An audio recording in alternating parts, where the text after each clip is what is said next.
FBI detective, this video is purely for entertainment and does not infringe on copyrights or laws. The rights to the novel and image belong to the original author. We do not claim ownership.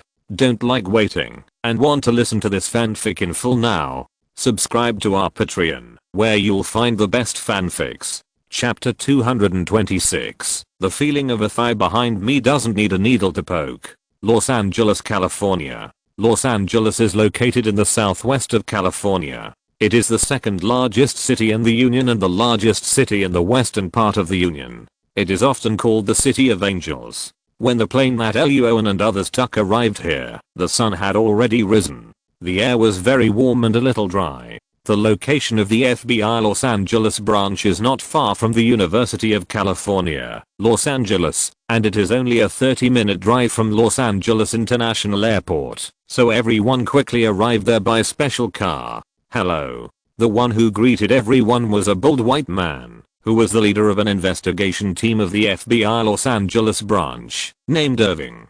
Hello, Team Leader Irving. Levis and the other man smiled and stretched out their hands to shake hands with each other. Luo An could clearly see from the words of several people that they had dealt with each other before and were very familiar with each other. Seeing Owen turn his gaze to himself and others, the team leader Luo An immediately smiled and stretched out his hand. Hello, Team Leader Owen. I am Deputy Team Leader Luo An Greenwood. I have heard of you for a long time. Before Luo An finished speaking, Owen called out his name, stretched out his hand and shook Luo An tightly, laughing. Verinus, and I mentioned you. You are indeed young and handsome. You are flattering. Hearing Verinus from the other party's mouth, Luo An suddenly realized, and the polite smile on his face at the beginning became a little gentle. Luo An originally thought that he and others came to the territory of other investigation teams to handle cases, and they might be a little difficult. But since Verinus had already said hello in advance, this kind of thing will definitely disappear a lot. The feeling of having a thigh behind you is not a needle prick.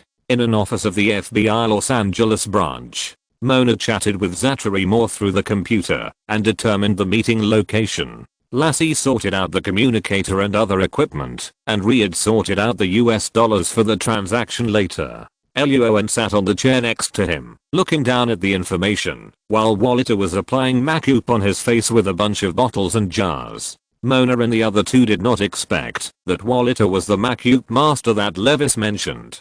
Seeing that Walter was about to finish her makeup, Levis, who was standing next to her, immediately asked, "How is it, Luo An? Have you memorized it?" In the folder in Luo An's hand were all the chat records between the previous agent and Zachary, as well as the identity and personal information that the agent disguised for him. These contents were very important. Levis asked Luo An to remember them all from the moment he got on the plane. Just looking at the thick paper in the folder and the short time, Levis also felt that this request was difficult for Luo An. But this is related to Luo An's life safety and whether the mission can be completed successfully, so Levis suppressed his apology in his heart and said very seriously, "Luo An, I don't care what method you use, you must memorize it all." "Relax, sir." Hearing Levis' words, Luo An, who finally finished his makeup, stood up and shook his thighs, threw the folder aside, and said with a smile, "I have already written it all down when I was on the plane.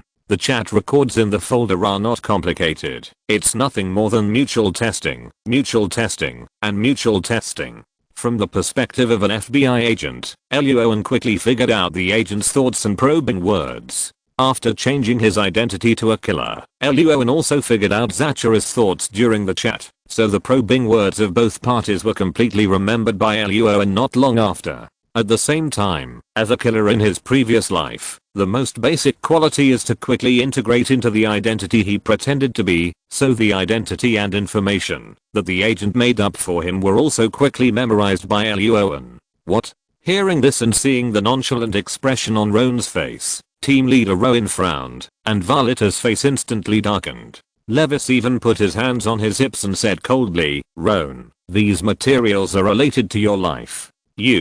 I know." Not wanting to waste time arguing with Levis about such things, Roan directly handed the folder to him and let Levis ask questions. Roan could always answer 99% of the answers. The remaining 1% was that some of the sentences Roan said were not exactly the same as the words in the original sentences. But this was normal. After all, the two sides had been chatting for several weeks, and some words and sentences could not be completely remembered by either of them. X3. After hearing Roan's answer, Varlita and team leader Rowan standing by all widened their eyes, with incredible expressions on their faces. Levis was also dumbfounded. After a long silence, he closed the folder and threw it aside, patting Roan's shoulder vigorously. Well done, Roan. You are worthy of being a deputy team leader at the age of 25. After a few seconds of pause, Levis continued to whisper, by the way, Roan, after this mission is over, do you have any thoughts about coming to Washington?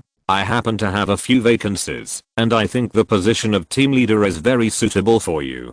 Seeing the green light in Levis' eyes, Roan swallowed his saliva and laughed, and hurriedly pulled Vereen's out as a shield. Levis smacked his tongue when he heard it, feeling a little regretful. At this time, Lassie and the other two were all ready. Levis stopped talking nonsense and immediately started to take action. Lassie installed 3 macro communication devices on Roan, located behind the cuffs, buttons, and buttons of the white shirt. These communication devices will always work, so that Lassie and others can provide support at any time. At the same time, team leader Owen also prepared a black gun with the serial number erased for Owen, which was hidden in Roan's waist. This mission has 3 goals. The first is to catch Zachary, the second is to try to catch the partner behind him who can make bombs, and the third is to find those bombs. Understood. Hearing Levis' words, Roan curled the corners of his mouth and gave Mona a look that reassured her. Then Roan remembered something, turned around and looked at Levis, and asked, do you have glasses? Give me a pair. Levis was a little confused, and Varlita frowned slightly, and said, no need to wear glasses, Roan. There is absolutely no problem with your macup. It's because there is no problem with your macup that I want to wear glasses. Roan spread his hands and said, I'm going to buy bombs now. Is it possible that I don't need any disguise? Hearing this, Levis slapped his head suddenly, and team leader Owen also reacted. Varlita's face was slightly red, and she quickly ran out to find a pair of plain glasses for Owen. After putting on the glasses, Roan saw that his face in the mirror had lost at least 80% of its beauty. He twitched his mouth, then took the bag of money from Reed's hand and walked to the car, driving it to the meeting place Zachary requested.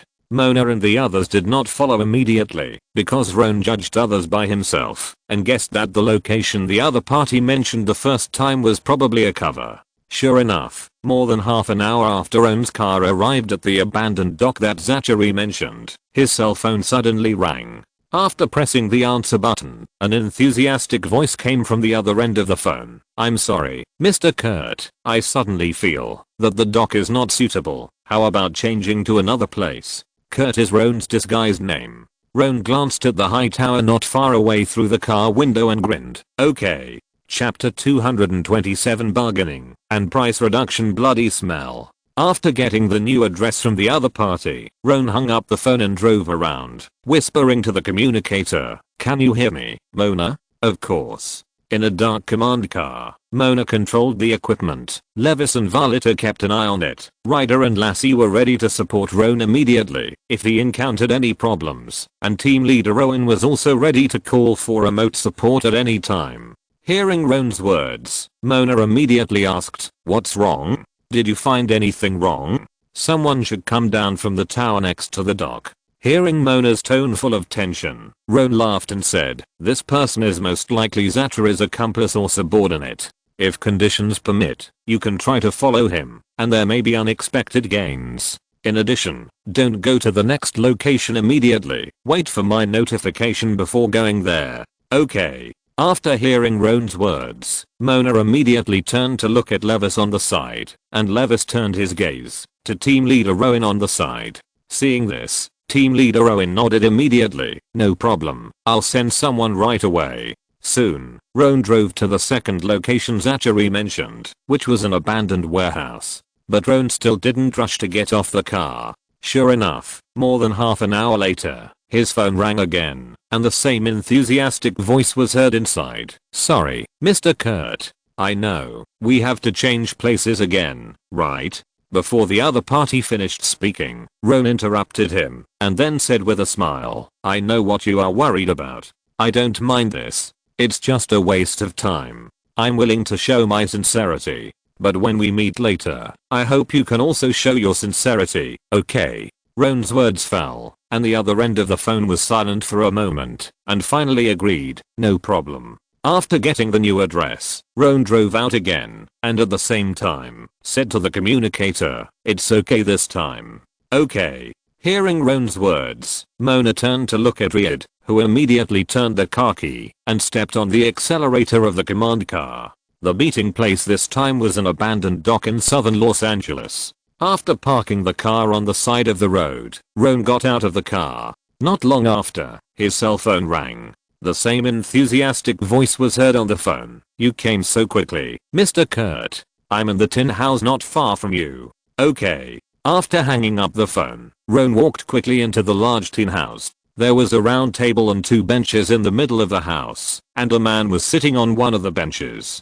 Seeing Roan's figure, the man in a brown suit and a fashionable hairstyle immediately stood up, opened his arms and laughed. "Hello, Mr. Kurt. It's not easy to meet you, dear Zachary." Ignoring the other party's outstretched hand, Roan glanced at the big box next to him calmly, then sat on the chair opposite Zachary and said, "Let's do the deal directly. I have wasted enough time today." "No problem." Zachary didn't care about the little thing of being rejected when he stretched out his hand. He sat down on the chair, twisted his buttocks, and said, "It's just that the situation has changed a little, Mr. Kurt." "Really?" Hearing this, Roan narrowed his eyes and asked, "What changes?" "The market has been in short supply recently." Zachary leaned back, crossed his legs, and smiled. "You know, according to the laws of economics, when supply exceeds demand, prices will rise." "I didn't expect you to be an economist." Roan grinned and asked, "The original price was 200,000.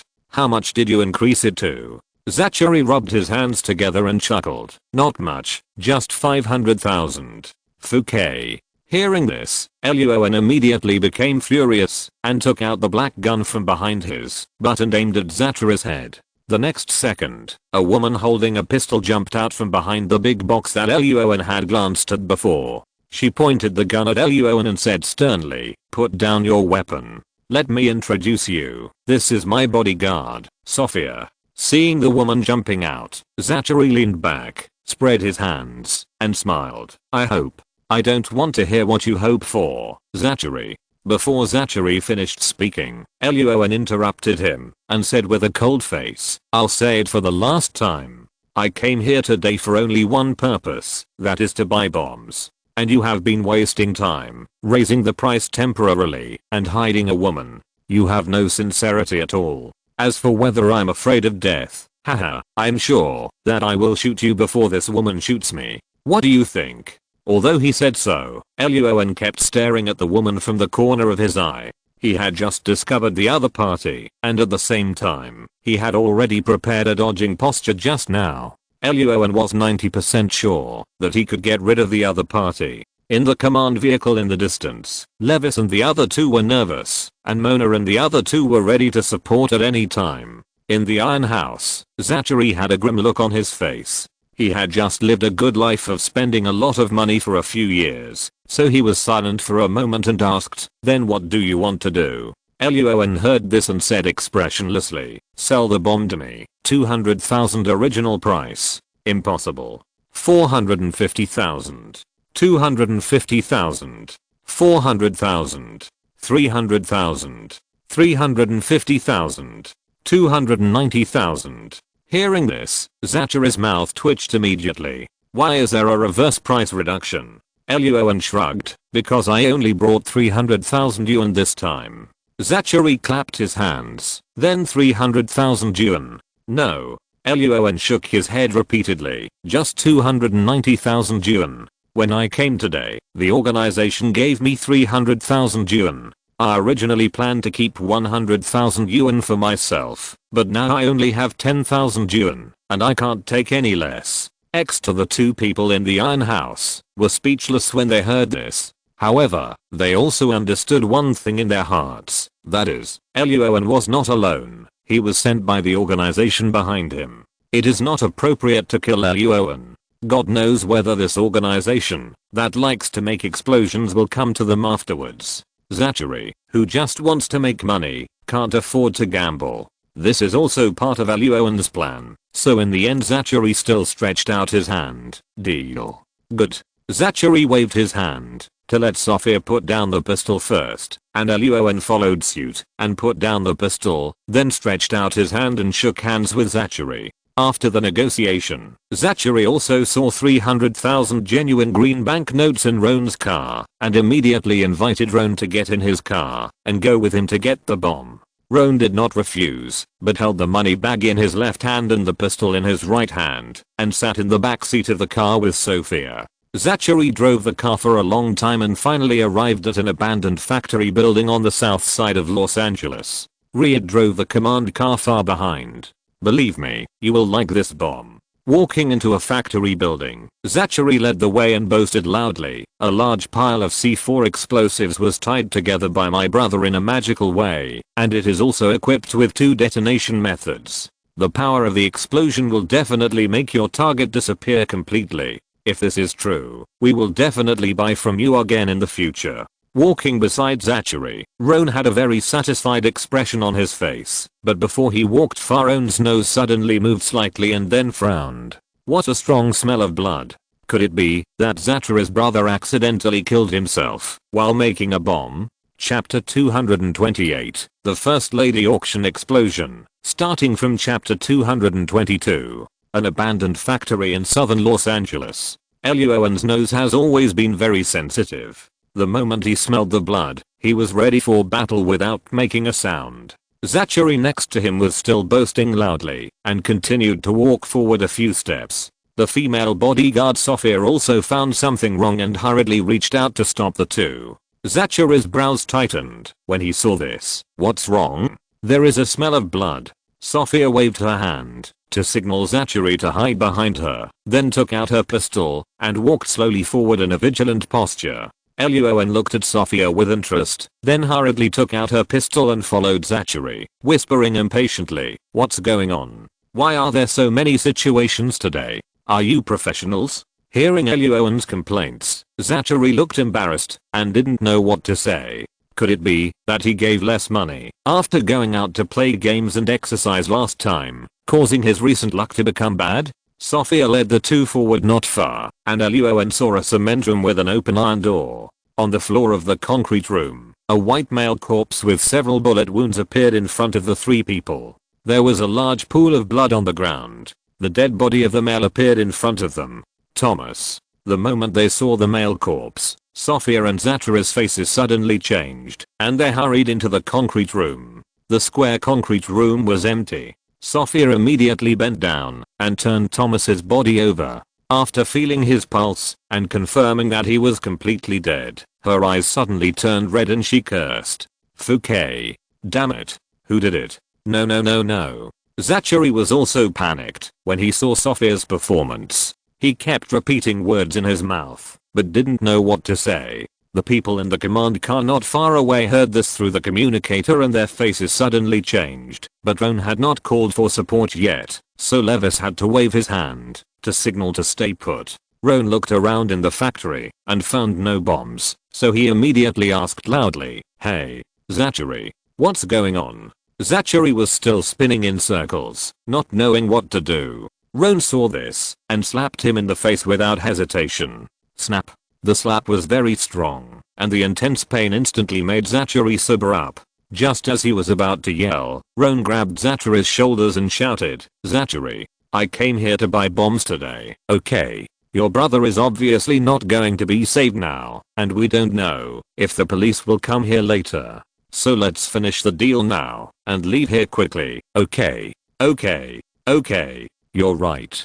Sophia was still immersed in sadness and didn't look up. Zachary immediately came to his senses after hearing Roan's words. Not caring about the slap Roan had just given him, Zachary immediately pulled Roan and walked quickly to a corner of the cement room where there was an indoor fire hydrant hanging on the wall. Opening the metal door outside the fire hydrant, there was a large room inside. Zachary hurriedly took Roan in. Entering the room, Roan saw 4 black packages filled with red TNT. Seeing this, Zachary was furious and started to curse. "Son of, that thief actually stole my 3 bombs. What did you say?" Hearing this, Roan's pupils shrank, and the faces of the people in the command car also changed drastically. Then Roan did not hesitate, and immediately knocked 4 times on the communicator. This was the action order they agreed on in advance. 4 knocks meant action, and 3 knocks meant support. Hearing the 4 knocks, there was no hesitation in the command car.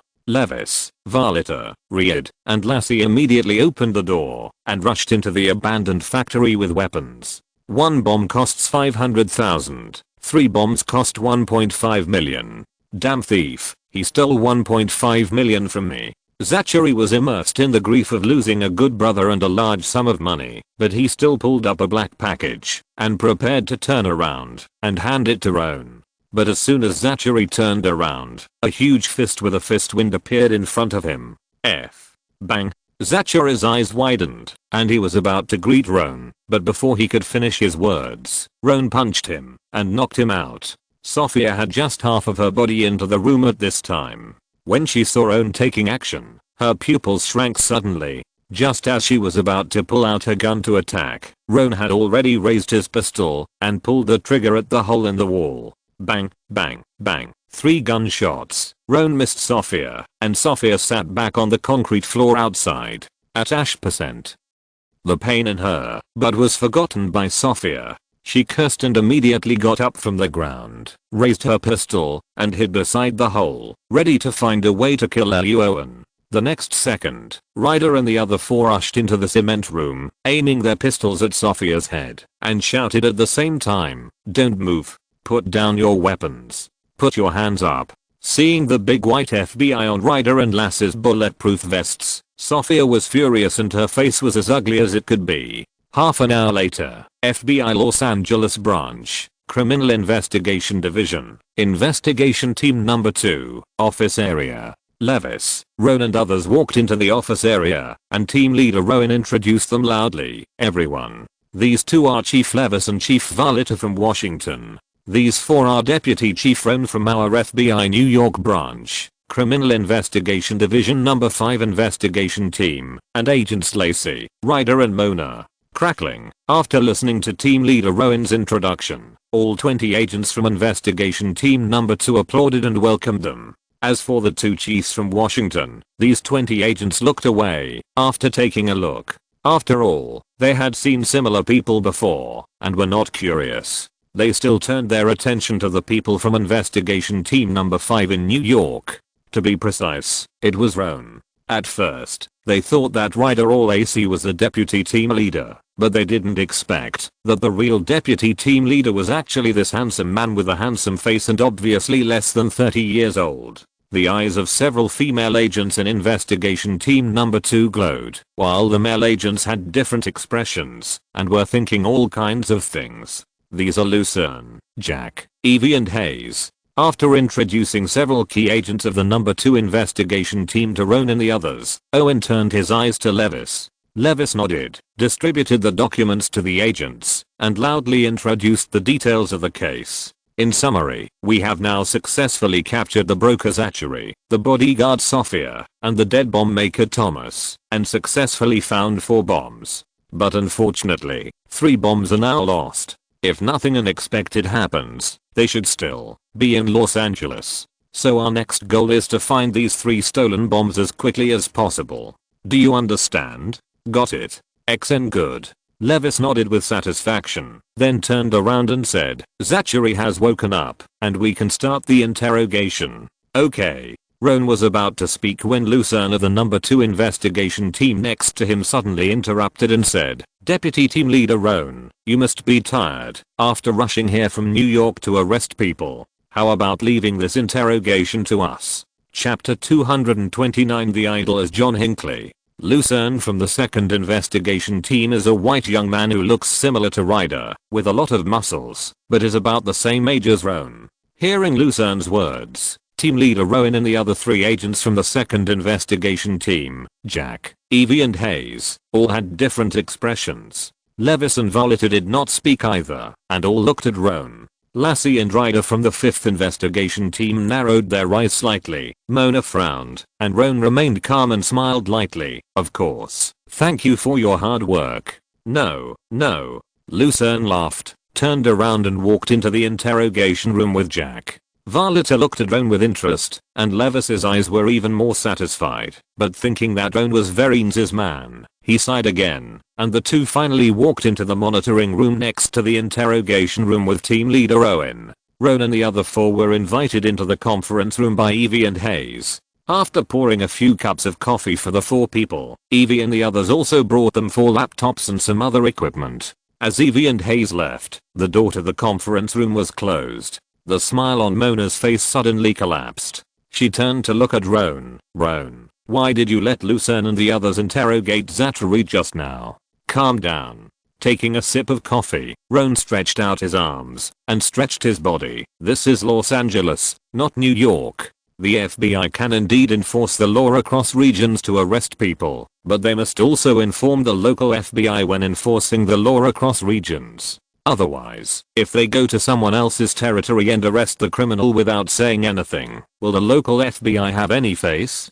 What's more, there are 3 bombs in this case, and each bomb has the power to flatten a conference hall. Successfully finding these 3 bombs and catching the thief is a great achievement. Luo An pressed the power button of the notebook on the table and said with a smile, we 4 people from New York can't take all the credit in Los Angeles. Cooperation and win-win is the kingly way. Interrogating prisoners is just a small matter. Lucerne and others will give Luo An and others a copy of the interrogation record anyway. Luo An and his 4 friends can take this opportunity to rest for a while. Okay. Mona nodded, ignoring the computer that Ivy had just handed her, and took out her notebook and started typing. Seeing that Mona was still so energetic, Luo An thought for a while and said, check the surveillance on the road near the abandoned factory carefully. Okay. Mona continued to type on the keyboard, while Lassie and Ryder were like Luo An. On the surface, they were fiddling with the computer, but in fact, they each found a posture to rest and recover their physical strength.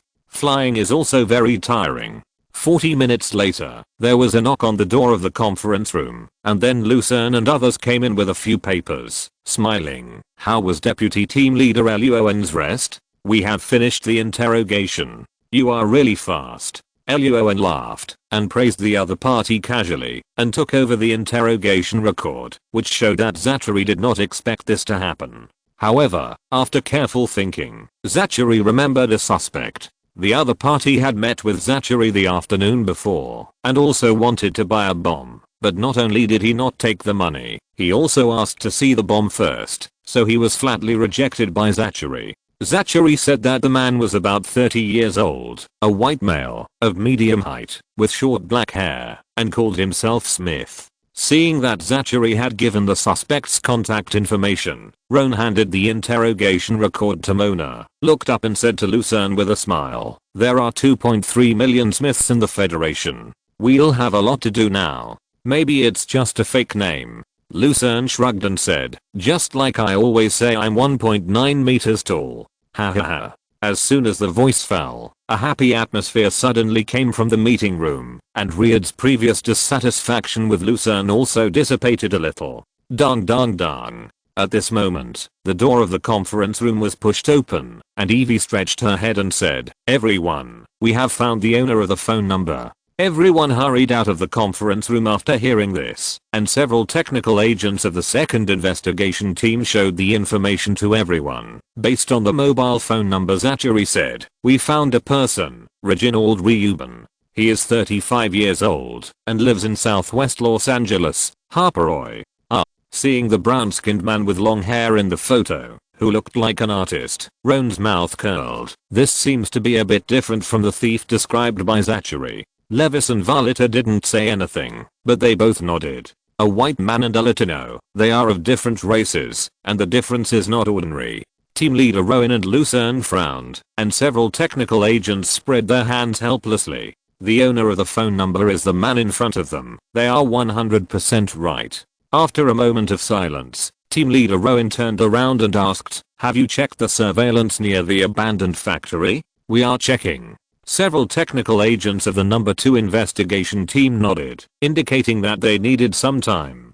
At this moment, Mona suddenly pulled Ron's arm. Looking down at the information in Mona's computer, Ron narrowed his eyes slightly, whispered a few words of praise in Mona's ear, and then took the laptop, while Mona's ears were red, raised his right hand high, and said, "No need to check, we have found the suspect." Huh? What? As soon as the voice fell, everyone in the office area of the number 2 investigation team turned their eyes to Ron. "I would also like to thank you agents for finding this guy just now." Luo An first praised the technical agents of the number 2 investigation team with words, then showed the information in the notebook to everyone, and said, "Just now I asked Mona to check the surveillance on the highway near the abandoned factory building, and Mona successfully found several suspicious vehicles. The owner of one of the suspicious vehicles was none other than Reginald Reuben. But his appearance did not match the thief Zachary described, so Mona checked Reginald Reuben's personal information. Reginald Reuben's wife's surname is Smith. She is a white woman, and his wife has a younger brother who is just 30 years old this year, and has short black hair. Well done." Seeing the photo of Reginald Reuben's brother-in-law on Luo An's laptop, Levis patted Luo An's shoulder vigorously, gave Mona a satisfied look, and then asked loudly, "Where does Reginald Reuben's brother-in-law live now? What's his personal information?" Looking at Mona and Luo An with complicated eyes, the technical agents of the number 2 investigation team lowered their heads and tapped on the keyboard, and soon found the suspect's personal information. Caden Smith is 30 years old this year. After he became an adult, he has been in and out of mental hospitals for most of his life. He is currently wanted for arson of the mansion of a famous Hollywood star. At this point, the technical agent paused for some reason. Team leader Rowan frowned and said loudly, "What's the matter? Keep going." The technical agent swallowed and continued to read. According to the information in the mental hospital, Caden Smith said that his idol is John Hinckley and praised him as a real man who dares to give everything for love. What? What did you say? Hearing the name John Hinckley, everyone in the office area of the number 2 investigation team changed their expressions except Luo An. If you're listening to this novel on a channel other than Fanfic World, it means they downloaded and uploaded it without effort. We cordially invite you to visit our channel, Mundo Fanfic Novelos. There you'll find the original version of this story and you can explore many other novels of various genres. We're waiting for you to immerse yourself in a world of incredible novels. Chapter 230, The Smiling Federal President. FBI Los Angeles Branch, Investigation Team 2, Office Area. When the technical agent said the name John Hinckley, the faces of the people in the room seemed to be dyed in red, green, purple, black and other colors. John Hinckley, born in 1955, was famous throughout the Federation for assassinating the federal president Ronald Reagan in 1981. Generally speaking, the assassination of the president is either for political purposes or for personal hatred or interests. But John Hinckley is different. His purpose of assassinating the president is to become famous, so as to attract and pursue a famous Hollywood actress, Jodie Foster. After learning the truth, the whole Federation was in an uproar, and Jodie Foster's acting career was directly suspended for many years, and she refused to express any opinions. But because her father was very rich, although John assassinated the president, he was not sentenced to death in the end, but was just admitted to a mental hospital. The question of whether John Hinckley is mentally ill has been debated in the Federation for many years. But now everyone in the number 2 investigation team office can be sure of another thing, that is, Caden Smith, who is more diligent in going in and out of the mental hospital than going home, must be mentally ill. In addition, Caden Smith said that his idol is John Hinckley, so the agents of the number 2 investigation team looked at each other and instantly came to the same conclusion. This guy has the possibility of assassinating the current President Bush. I will report this matter immediately. Levis and Wallater also came to this conclusion, so without saying a word, they took out their mobile phones and called Washington. So, where has Caden Smith been living since he left the mental hospital? At this time, Ron on the side suddenly raised his hand, successfully attracted everyone's attention, and said loudly, "The other party stole 3 bombs, and the bomb maker Thomas has not died for too long, so we have a great chance of finding him in California. Yes. Yes. Yes. That's right. Hearing Roan's words, Levis and team leader Irving also reacted and quickly turned their attention to the technical agents of the number 2 investigation team. Without waiting for the technical agent of investigation team number 2 to answer, Mona, who had already taken the laptop back from Roan, answered loudly. According to information such as federal social security and credit card spending records, Cadden Smith now lives with her sister and her family. Their house is located in South Los Angeles. Team leader Irving and Luo An froze when they heard this. Just as they were about to speak, a technical agent not far away suddenly raised his hand and said loudly, "I just found the trace of the car driven by Cadden Smith on a surveillance camera on a street in northern Los Angeles.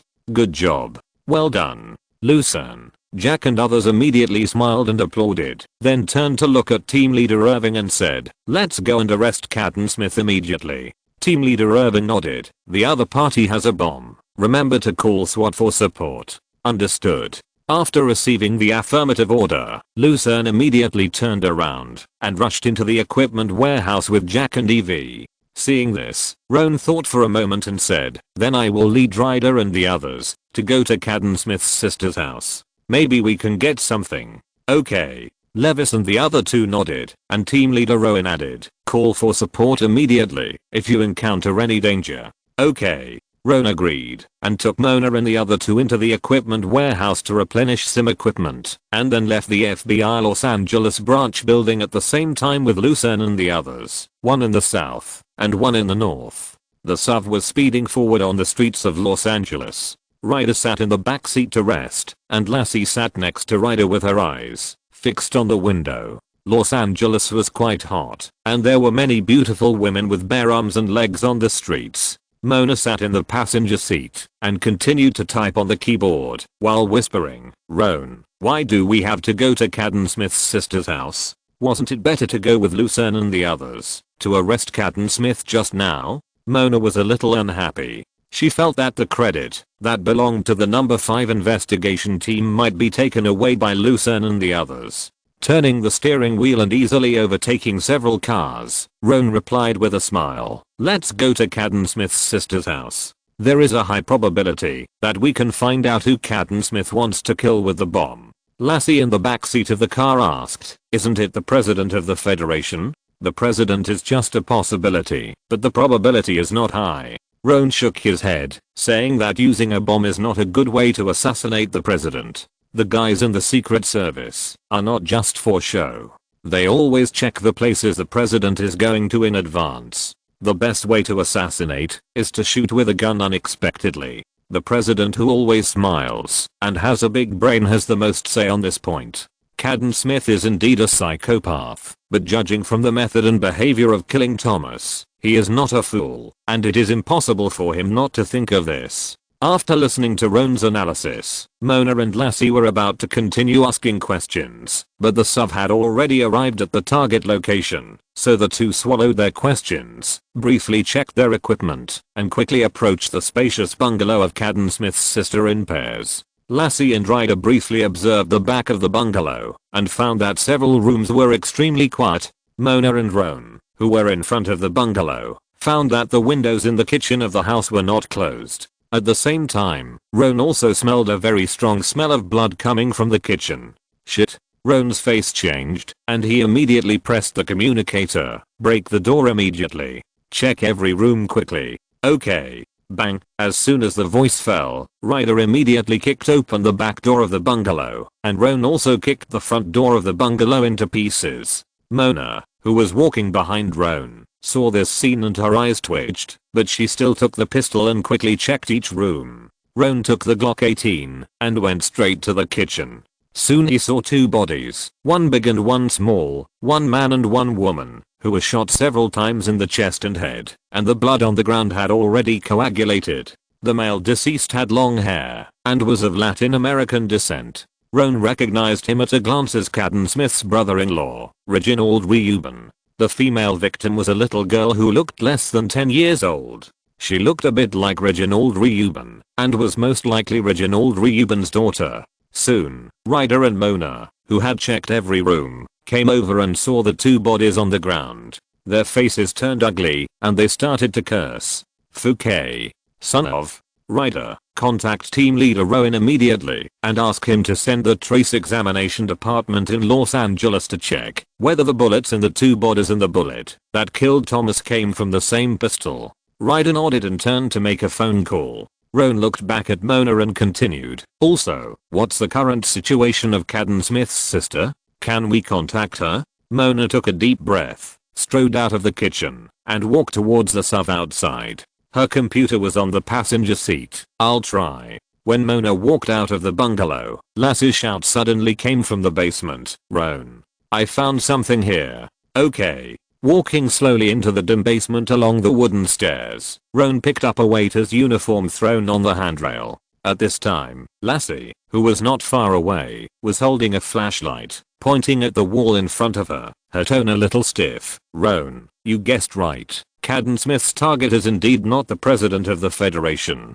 Chapter 231. The next explosion location. In the dim basement, at the deepest part is a room specially isolated by wooden boards. Luo An walked into the room quickly and cast his eyes on the wall following Lassie's instructions. There was a whiteboard hanging on the wall, on which hung a lot of stills of handsome male characters from movies or TV series. In addition, there were photos of two elderly white men on the back of the whiteboard, named Bowen and Himus. They are members of a well-known government in the Los Angeles area, and they are both extreme conservatives. Lassie pulled out a few newspaper cuttings from the bedside table, which contained the political propositions they had put forward. Oppose female abortion, even if it is for strong or incest. Support the right to bear arms, and the public in public places also have the right to carry guns. Oppose homosexuality, believing that it is a mental illness, and strongly recommend that they be locked up in a mental hospital. In addition, they have other propositions, mainly related to little boys, little girls and some Tonglian personnel. Recently, the two men have submitted these proposals. Except for the fourth point, the rest of the proposals have attracted a lot of abuse and threats to their lives, including opposition from several Hollywood gay actors. Stills and life photos of a well-known gay actor were posted in the center of the whiteboard, with some incomprehensible white matter on them. Lassie also found a half-written threatening letter from Cadden Smith in the bedside table. Part of the content said that he wanted to blow up the two congressmen. Okay. Seeing the lubricating swimsuit, black shoulder straps and other things that Lassie found under the bed, Luo An, who had figured out Cadden's orientation, felt a little hot and hurriedly left the room with Lassie, saying, it seems that Cadden Smith's target is these two congressmen. By the way, the treatment records of the mental hospital show that Cadden Smith has tendencies such as violence, paranoia, and delusion, right? Yes. Lassie nodded, with a complicated expression on her face. After all, she is a lesbian, and the proposals of the two congressmen made her feel very uncomfortable. Thinking of Cadden Smith's idol being John Hinckley and the comments made by the two male actors with the same sex face, Rowan roughly guessed Cadden Smith's motive. As soon as the two walked out of the basement, Mona came up with a notebook and said, I just contacted Cadden Smith's sister. She is fine, and is on her way home. It will take about 30 minutes. Hearing this, Lassie was relieved and sighed. According to the information in Mona's computer, the reason why Cadden Smith went in and out of the mental hospital was because of his sister. Sometimes his sister believed that Cadden Smith had recovered and took him home. When Cadden Smith made her angry, his sister sent Cadden Smith back to the mental hospital. Some time ago, my sister felt that Cadden Smith had recovered again and brought him back home, but now my sister is unharmed because of work, but her husband and daughter have all died. Ryder next to him came over and said that the trace examination department would arrive in 5 minutes. Rowan nodded, handed the photos and names of the two congressmen he had just found to Mona, and said, quickly find out the recent itinerary of these two people, where they will go, and whether there is a chance that they will appear in a certain place at the same time. Okay. Mona walked towards the SUV again with her laptop, and Rowan's cell phone suddenly rang. It was Levis on the other end of the phone, and he pressed the answer button. Rowan, Lucerne just failed. Levis said that 10 minutes ago, Lucerne and his team successfully brought 2 SWAT teams to block the 2 cars under an abandoned viaduct. But the driver was not Cadden Smith, but a white woman with ragged clothes, skinny, and many ulcers on her body. The other party said that she picked up the car on the roadside and planned to sell it on the black market. She didn't know who Cadden Smith was. She had never seen the woman with the black package, and there was no black package in the car. At this point, Levis' tone was a little stiff, but he still suppressed his displeasure and asked kindly, "How is it, Roan? Did you get anything?" After listening to Levis's narration, Mona Lassie and Ryder raised their mouth corners uncontrollably, and Roan's eyebrows also raised slightly, but there was no abnormal tone in his mouth. He explained, "We did find something." After briefly describing what he and Lassie found in the basement, Roan concluded, Cadden Smith's target is most likely the two counselors Bowen and Seamus. Mona is looking for the next situation, where they appear together. There is a high probability that there will be the next explosion. After listening to Roan's narration, Levis and Valita in the office area of the second investigation team suddenly brightened their eyes, and team leader Rowan's eyebrows trembled. After praising Mona loudly, Levis immediately told the news to the technical agents of the second investigation team and asked them to investigate with Mona. With the addition of technical agents from the number 2 investigation team, the speed of troubleshooting erroneous information was faster. Not long after, one of the agents raised his hand and said loudly, "I found the time and place where the two congressmen, Bowen and Seamus, appeared at the same time recently." Levis and Valita quickly raised their heads and asked loudly, "When? Where?" The phone was not hung up, and Roan on the other end also listened carefully. Francois, one of the leaders of Columbia Pictures under Sony, will hold a coming-of-age ceremony for his daughter at a large villa in Beverly Hills at noon today. The technical agent said quickly, "Congressman Bowen and Seamus are very good friends of Francois, so they have also received invitations to this banquet. In addition, according to the banquet process I found, Congressman Seamus will also give a speech at the beginning of the banquet." Fouquet. Picking up his watch and seeing that the time was already 10:53, Levis cursed and turned to team leader Rowan and said, "Send someone to the scene to evacuate people immediately." "Sorry, sir." After Levis finished speaking, team leader Rowan did not take action immediately, but said in a low voice with difficulty, "Mr. Francois held this coming-of-age ceremony for his daughter today, and the director of our branch also attended, So unless we find more powerful direct evidence, if this is just a coincidence or a false alarm, the situation will be quite troublesome, right?" Valita said coldly, continuing what team leader Rowan had not finished saying, and then turned her eyes to Levis. Levis's face was very ugly, and just as he was about to say something, the phone in his hand suddenly rang with the sound of a car starting up, and the car starting to move forward at a high speed. Then Rowan's voice came from the phone. "Sir, I found a waiter's uniform in the basement. The style of this waiter's uniform is exactly the same as the style of the waiter's uniform in the banquet held by Francois. In addition, Mona found out that Cadden Smith's sister works in a catering company, and this catering company is the catering company that contracted Francois' banquet. Well done, Roan. Mona, you are also very good."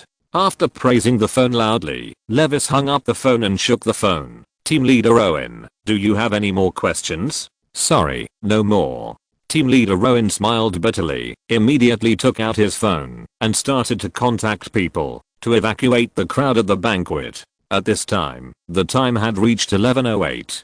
Chapter 232 Two Bombs. Beverly Hills, a city within a city, has the most expensive residence located on the hills to the north. It is home to Hollywood movie stars, NBA basketball stars, famous artists, and wealthy people from all over the world. It ranks first among the top 10 wealthy areas in the Federation. At this time, in a huge 2-story villa, a large group of people were busy preparing food in the kitchen. In the hall and other rooms, many men and women in luxurious clothes were holding wine glasses and chatting in groups of 3 or 2.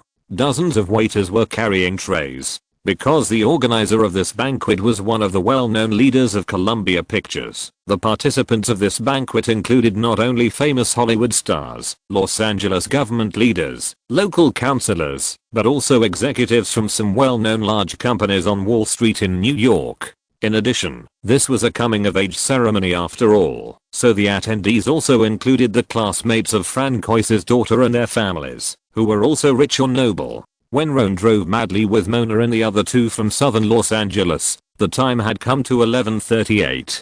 Luo An and Owen, the leaders of the second investigation team, and Levis and Valita from Washington, had just arrived here with the SWAT team members. Opening the car door and getting out of the car quickly, Luo An and Jack from the second investigation team subconsciously turned their heads to look at Roan and the other three. Owen, the leader of the team, had already told them who Cadden Smith's real target was and how other clues were found. This made Luo An, Jack, Evie, and Hayes, who had wasted their efforts, look very complicated, with jealousy, hesitation, gratitude, suspicion, and so on. FBI. Emergency. Roan was too lazy to pay attention to these four people. The top priority now was to find the bomb quickly. So after Luo An got out of the car, he nodded to Levis and immediately took Mona to the monitoring room of the villa. He took out the golden badge to show his identity and drove the security personnel aside, and then said, "Mona, quickly connect to the monitoring system of this villa, and hurry to find the location where Cadden Smith hid the bomb." Okay. Mona took out the data cable to connect the laptop to the monitoring equipment, and then began to type frantically. At the same time, the agents of the second investigation team had already walked into the lobby of the villa and began to loudly evacuate the crowd. "Everyone, I'm Luo An, a senior special agent of the FBI. Please don't panic. We now need you to line up in an orderly manner to leave this villa and walk to the open space in front. Thank you." Jack and Evie on the side waved their hands repeatedly. "Let's go, everyone. You all heard it. This is not a request." What happened? What's going on? What are you guys talking about? Luo An's voice fell, and the group of men and women in the villa looked at each other and suddenly started to quarrel. Among them, the classmates of Francois's daughter who came to attend the coming-of-age ceremony raised questions loudly, and they had to find out the reason, otherwise they would not leave. Faced with the questions of these men and women, Jack and others were overwhelmed. In the end, Levis walked in quickly and successfully found the director who came to attend the banquet. After revealing his identity, he whispered to him and began to briefly describe the current situation. On the other side, in the kitchen of the villa, Reed and Lassie had changed into suits. While evacuating the crowd, they carefully observed each waiter calmly, trying to find Cadden Smith. In the monitoring room, Roan folded his arms across his chest. Mona quickly found the current location of Cadden Smith and the place where he hid the bomb. 15 minutes ago, Cadden Smith walked into the basement on the east side of the villa with a backpack. When he came out of the basement, the black backpack disappeared. In addition, the monitoring showed that Cadden Smith was wearing a waiter's uniform on the stairs and was walking towards the hall. Good job. Roan immediately pressed the communicator and told Reed and Lassie where Cadden Smith was. At the same time, he pulled the bomb disposal expert who had been waiting for a long time to the basement, and Mona followed closely. After receiving Roan's order, Reed and Lassie immediately left the kitchen and rushed to the stairs. The director of the FBI Los Angeles branch in the hall heard Levis say there was a bomb here, and his face twitched immediately. Then he quickly suppressed the fear in his heart, raised his hand and loudly stated his identity, and finally said, "Everyone, leave this villa immediately. Hurry up." Seeing that the director of the FBI Los Angeles branch had spoken, everyone in the hall suddenly looked stern and hurriedly threw down their wine glasses and ran out of the villa. On the stairs, Ryder and Lassie had already seen Cadden Smith, but they were still some distance away from each other, so Lassie immediately pressed the communicator and said to Agent Jack on the other end of the communicator, "I'm Lassie, pay attention to the stairs. Cadden Smith will appear soon, and he will be arrested immediately."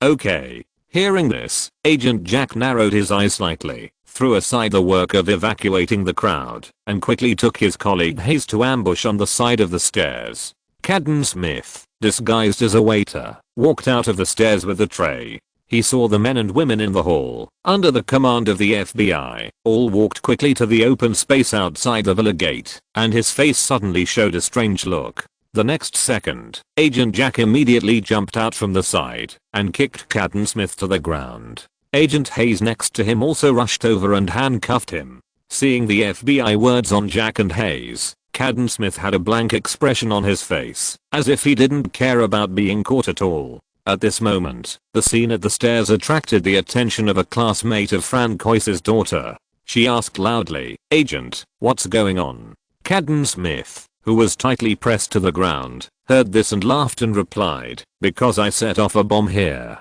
Agent Jack and Agent Hayes' faces changed drastically when they heard this, and Lassie, who rushed to the stairs, did not hesitate, and immediately took out a piece of cloth and stuffed it into Cadden Smith's mouth, blocking his last word. But the bow in front of the word bomb was still heard by the female classmate. She immediately covered her mouth and screamed, "Bomb? The word he just said was bomb, right?" It didn't matter whether it was right or not. The next second after the female classmate said the word bomb, the hall, which had been orderly and leaving in an orderly manner, was slightly quiet. Then everyone suddenly quarreled and screamed. In the chaos, everyone ran madly towards the open space outside the villa. Several women were squeezed to the ground and trampled by the crazy crowd.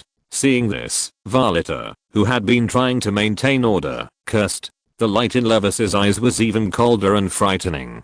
He wished to kill Agent Jack and Agent Hayes on the spot. Agent Jack and Agent Hayes looked bitter. Lassie and Ryder looked at each other, patted their shoulders, and told them to keep an eye on Cadden Smith. They immediately left the stairs and ran to maintain order. After glaring at Jack and Hayes, which frightened them so much that they trembled all over, Levis took a deep breath and saw that the time was already 11:44. He quickly pressed the communicator and asked, "Roan, how are you doing? What's the situation with the 3 bombs now?" "We have found the bombs, but there is a small problem. In the basement of the villa." Roan and Mona held up flashlights, their faces very ugly. They did find the bombs, but there were only 2 in the black package. The remaining one was not in the basement at all. Not only that, the explosion time designed on the bomb was not 12 o'clock as they imagined, but 11:50. Chapter 233. Mona, Luo An, jump out of the car. "What did you say?" Levis' face turned green when he heard Roan say that there were only 2 bombs in the basement and that the explosion time was not 12 o'clock but 11:50. There were less than 6 minutes left. Without caring about maintaining order in the hall and rescuing the people who were trampled, Levis hurried to Cadden Smith, who was caught by Agent Jack and Agent Hayes, pulled out the rag that Lassie stuffed in his mouth, and asked angrily, "Where did you put the single bomb?" Ha ha ha.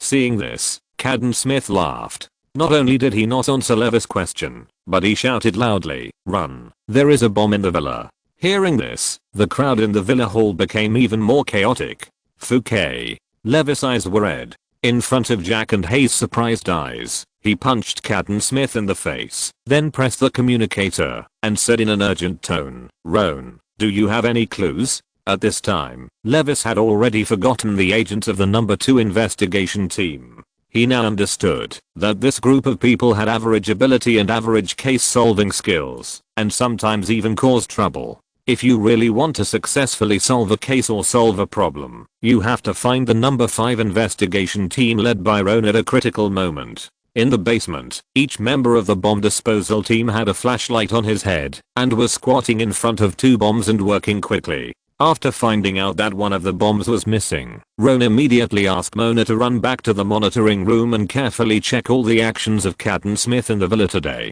Then he looked at the bomb disposal team and asked, "How is it? Are you sure?" "Of course, the structure of this bomb is not particularly complicated. It can be done in 3 minutes. The leader of the bomb disposal team laughed and said, "Relax, man. Welcome to our world. It takes 3 minutes to dismantle a bomb. Although there are 2 bombs here, there are 6 people in the bomb disposal team, and they can dismantle them at the same time." Roan nodded. "It seems that the 2 bombs are fine. The most urgent thing is to find another bomb quickly." Hearing Levis's question in the communicator, Roan frowned. "Sorry, sir, I don't have any clues here, but I have asked Mona to go to the monitoring room to investigate all the whereabouts of Cadden Smith." "Okay." Levis bit his back teeth and nodded, indicating that Cadden Smith, who was caught by Agent Jack, was very stubborn and said nothing. Hearing that Cadden Smith had been caught, Roan's expression did not change. But after hearing the expression and attitude of Cadden Smith when he was arrested, and Cadden Smith's behavior of shouting twice that there was a bomb, Luo An suddenly thought of something, suddenly clapped his hands, turned around and rushed out of the basement quickly, and shouted with a serious face, "Sir, immediately get the guests away from the open space in front of the villa. There may be something wrong with that open space." "What?" Levis was stunned and a little confused, but he quickly ordered the SWAT team members outside the villa to leave there, and then ran out of the villa quickly, and hurriedly asked, "Why do you say that?" Luo An broke the window of the villa and jumped out, running to the parking lot not far away, while saying that Captain Smith had no emotional fluctuations when he was arrested, as if he realized that the FBI would come. At the same time, Captain Smith shouted twice that there was a bomb in the villa after he was arrested. In addition to the possibility that he liked to see people panic, another possibility was that Captain Smith also wanted to drive everyone to that open space. According to the banquet arrangement, there were many tables, chairs, and benches in that open space, and the purpose was for the guests to eat there after the coming of age ceremony. At the same time, when everyone was eating, there was a group of musicians nearby to accompany them. There were many musical instruments placed there. If Captain Smith had guessed in advance that the FBI might find this place and hid a bomb in the dining area as a backup plan, then Captain Smith was indeed a psychopath. But judging from his killing of Thomas, his brother-in-law and his sister's daughter, and using his sister's job to help himself, this guy obviously had his own set of behavioral logic. This set of behavioral logic was rather paranoid and violent, and at the same time, it was not very legal, and it was not very in line with the values of the world. "Roan, you are right." As soon as Roan finished speaking, Mona's anxious voice came from the communicator. "The surveillance records show that Captain Smith took a black package to that area when he was arranging the tables and chairs. I found the black package." As soon as Mona finished speaking, Levis found a black package under the stage, prepared for the musicians. After unzipping it, there was indeed a black and red bomb inside. The countdown on it was the same as the countdown of the two bombs in the villa, and both were designed to be 11:50. Levis's face was green and purple. There were still 137 seconds before the bomb exploded.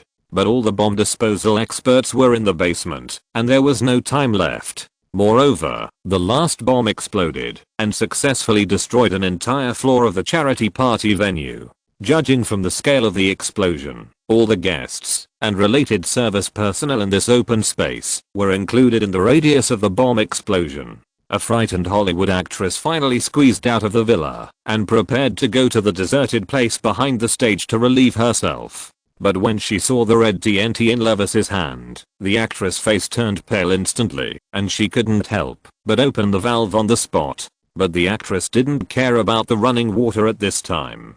She rolled and crawled away from the back of the stage, screaming at the top of her lungs, "Run! There is a bomb here too. Got help. What is going on today?" Hearing the actress's shouts, the guests and service personnel in the open space were in chaos again. Boom boom boom. At this moment, a black Lamborghini sports car rushed over from not far away like lightning. After a beautiful tailspin, Roan opened the passenger door of the sports car and yelled to Levis, "Give me the bomb." At this time, Mona, Ryder and Lassie were also within the explosion radius of the bomb. Roan's voice was a little loud and instantly attracted the attention of all the guests in the open space. At this time, there were still 54 seconds before the bomb exploded. Levis, who understood Roan's idea, hurriedly put the bomb on the passenger seat. Just as he was about to speak, Roan had already stepped on the accelerator and rushed out in the Lamborghini. Seeing the back of the Lamborghini rushing out like black lightning, many female guests and service staff breathed a sigh of relief and felt their thighs go weak and sat down on the grass. Among them, more guests and service staff stared at the back of the Lamborghini. Although they had never seen the agent driving the car, they all put their hands together and prayed for Roan with nervous faces. Seeing this, Ryder and Lassie in the open space shouted, "Roan, are you going to die? Jump out of the car." With 49 seconds left, Levis and Valita also shouted, "Roan, jump out of the car. This is an order." Roan glanced at the bomb next to him, then looked at the system page, raised his eyebrows, and stepped on the accelerator to the bottom. There were 40 seconds left. Mona in the monitoring room hugged the laptop screen tightly, staring at the surveillance video with red eyes, and shouted, "Roan, jump out of the car." When there were 35 seconds left, Roan took out an iron rod to jam the accelerator of the Lamborghini, then took out the swiftness potion, hemostatic potion and analgesic potion from the system page, and drank them all, and finally opened the car door and jumped out. After rolling on the ground for a few times, Roan did not hesitate, and immediately got up, and ran quickly in the opposite direction of the Lamborghini. Chapter 234. Luo An was almost killed by Riyadh. Beverly Hills. On a road in a large villa area, a Lamborghini sports car with a stuck throttle was speeding forward. On its passenger seat, there was a flashing red bomb with less than 30 seconds left. The camera moved to the opposite direction of the Lamborghini, where a man in an FBI jacket was running fast. Because of the blessing of the swiftness potion, Roan's running speed was amazing, and he soon opened up a long distance from the runner. The open space in front of the villa in the distance was unusually quiet at this time. Many guests, service staff, Levis, Varlita, the director of the FBI Los Angeles branch, etc., all stared at the running figure in the distance. Some people clenched their fists, some made a cross on their chests, and some put their hands together and prayed silently. The only thing in common was that these people were all extremely nervous. Come on. Roan. Run. Roan. Run. At the same time, Ryder was leading 3 SWAT team members to run quickly towards Roan. They held explosion-proof shields in their hands, ready to provide protection for Roan when the bomb exploded. The Lamborghini didn't run too far before it crashed into the wall of the villa area and was buried inside. 30 seconds passed in a flash, and as the red number on the co-pilot returned to 0, a brighter red light lit up inside the Lamborghini. Boom. A deafening explosion suddenly sounded, and the Lamborghini and the bricks and stones that fell on the car were instantly blown into pieces, followed by a small black and grey mushroom rising up. 1 second before the bomb exploded, Roan ran 2/3 of the distance at an astonishing speed, and successfully met up with Ryder and 3 SWAT members. Roan. Get down. Ryder yelled, and without hesitation, he immediately pressed Roan under him. The next second after the explosion, the terrifying shockwave directly knocked the 3 SWAT members holding the explosion-proof shield to the ground. The crowd standing in the open space not far away was also pushed back by the shockwave, and many women sat down on the ground or fell backwards. At the same time, the glass of the villa beside the crowd all broke into pieces and fell down. The fragments produced by the bomb explosion completely shattered the surveillance on the villa. Mona in the monitoring room couldn't see the situation at the moment, so she immediately threw down her laptop and ran out of the monitoring room, pressing the communicator and shouting, "Roan. Answer me. Riyadh. Did you get it? Answer me. What's the situation now?" The communicator was now turned on for public broadcast, so Levis, Lassie and all the other FBI people could hear it, and they were all waiting for Roan and Riyadh's response. "We are fine." Roan, who only had a few scratches on his arm, pushed aside the shield covered with rubble. He patted Riyadh's thigh, pressed the communicator, and said with a smile, "The explosion didn't kill me, but Riyadh almost crushed me to death." "Yeah. Great. Thank God." Hearing Roan's unhurried voice on the communicator, all the FBI members present breathed a sigh of relief. The guests and service staff on the open space saw this scene, and applauded and cheered loudly. On the other side, Ryder quickly got up, stretched out his hand to pull Roan up from the ground, and then said with a serious face, "Your action this time is too dangerous, Roan." "It's okay, isn't it?" Roan laughed, patted the dust on his body, and walked towards the open space in front of the villa, explaining, "And you, Lassie, Mona, SWAT team members, and other FBI agents were just within the explosion radius of this bomb. Time is tight, and there is really no time to discuss and make a plan first." But Ryder wanted to say something else, but when he saw Roan running towards here with Mona in the distance, he patted his shoulder and strode over. Against the background of black and grey mushrooms and blazing orange-red flames, Roan, who had just saved everyone, had blood dripping from his arm slowly, but with a smile on his handsome face, he walked towards everyone with 4 team members. Everyone in the open space in front of the villa stared at this scene with wide eyes. The scene was so shocking that they would remember it for a lifetime. One of the photographers who was originally responsible for taking photos of the scene today subconsciously raised his camera and pressed the shutter button when he saw this scene that was comparable to a movie poster. When Luo An and others were still some distance away from the open space, Mona also ran in front of them. Luo An smiled and stretched out his hands to both sides, ready to give the other party a hug. Mona suddenly jumped into Luo An's arms and threw him to the ground. "You." Feeling the pain from his buttocks and back, Luo An's mouth twitched. Just as he said a word, Mona bent down and whispered in his ear with gritted teeth, "Luo An, if you dare to do this again next time, I will make you lie in bed forever in this life." Is lying in bed forever serious? Luo An raised his eyebrows and was about to ask a question, but Mona turned her head and blocked Luo An's question with her mouth. Foreseeing Luo An, who was firmly controlled by Mona and lying on the ground and couldn't move at all, Ryder and the 3 SWAT team members looked at each other, shrugged, and continued to walk forward and left here. Not far away, the guests, service staff and FBI personnel who were originally cheering for Own saw this scene. Their cheers became louder, and many people whistled. After all, they were federals, and they liked to see the scene of beautiful women kissing after surviving a disaster.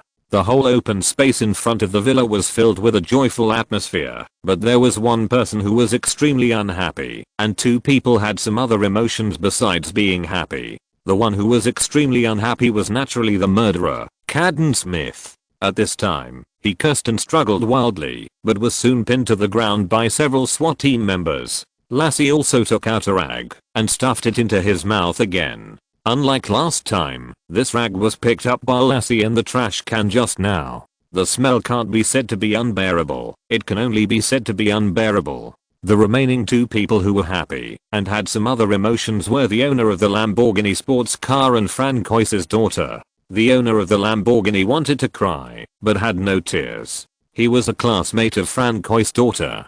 He begged his father for a long time to get this car in order to attend the coming of age ceremony. As a result, he had just driven it for less than a month, and now the car has become a pile of burning debris. As for Francois's daughter Letitia, today's banquet was originally her coming of age ceremony. The sudden bomb incident made her terrified and extremely angry. Roan drove away the bomb to save everyone and successfully returned. At this moment, Letitia looked at Roan's handsome face, holding her hands in front of her chest with a dazed look, thinking that Roan was definitely the knight sent by God to save her. But the next second Roan was thrown to the ground by Mona. Letitia's originally dazed eyes suddenly widened, and the sound of broken glass came from her heart instantly. Roan and Mona, who didn't know that they had just shattered the fantasy of a rich girl, kissed for a while, looked at each other, and licked their lips, and finally stood up separately. Levis and the director of the FBI Los Angeles branch and others saw this, and finally walked over. But the one who was quicker than Levis and the others was the owner of the villa, Francois. "Hello, Deputy Team Leader Greenwood." "Hello, Mr. Francois." Roan extended his hand and shook hands with him. After expressing his gratitude to Roan, Francois asked a question with a smile. "I wonder if Deputy Team Leader Greenwood is interested in adapting the movie." Roan. Chapter 235. Post-event gains and the rest of your life will be free forever. Hearing Francois's words, Roan was slightly stunned, and then he remembered the other party's identity, one of the well-known leaders of Columbia Pictures. Roan didn't have too many ideas about adapting his experience into a movie, but there are many details in this case. "Mr. Francois." Mona left here and went back to the monitoring room to get the computer. Roan glanced at her back and smiled. "I'm afraid that those are not the decisions of a deputy team leader like me. These are not problems." After hearing Roan's words, Mr. Francois laughed and waved his hand to indicate that it was a small matter.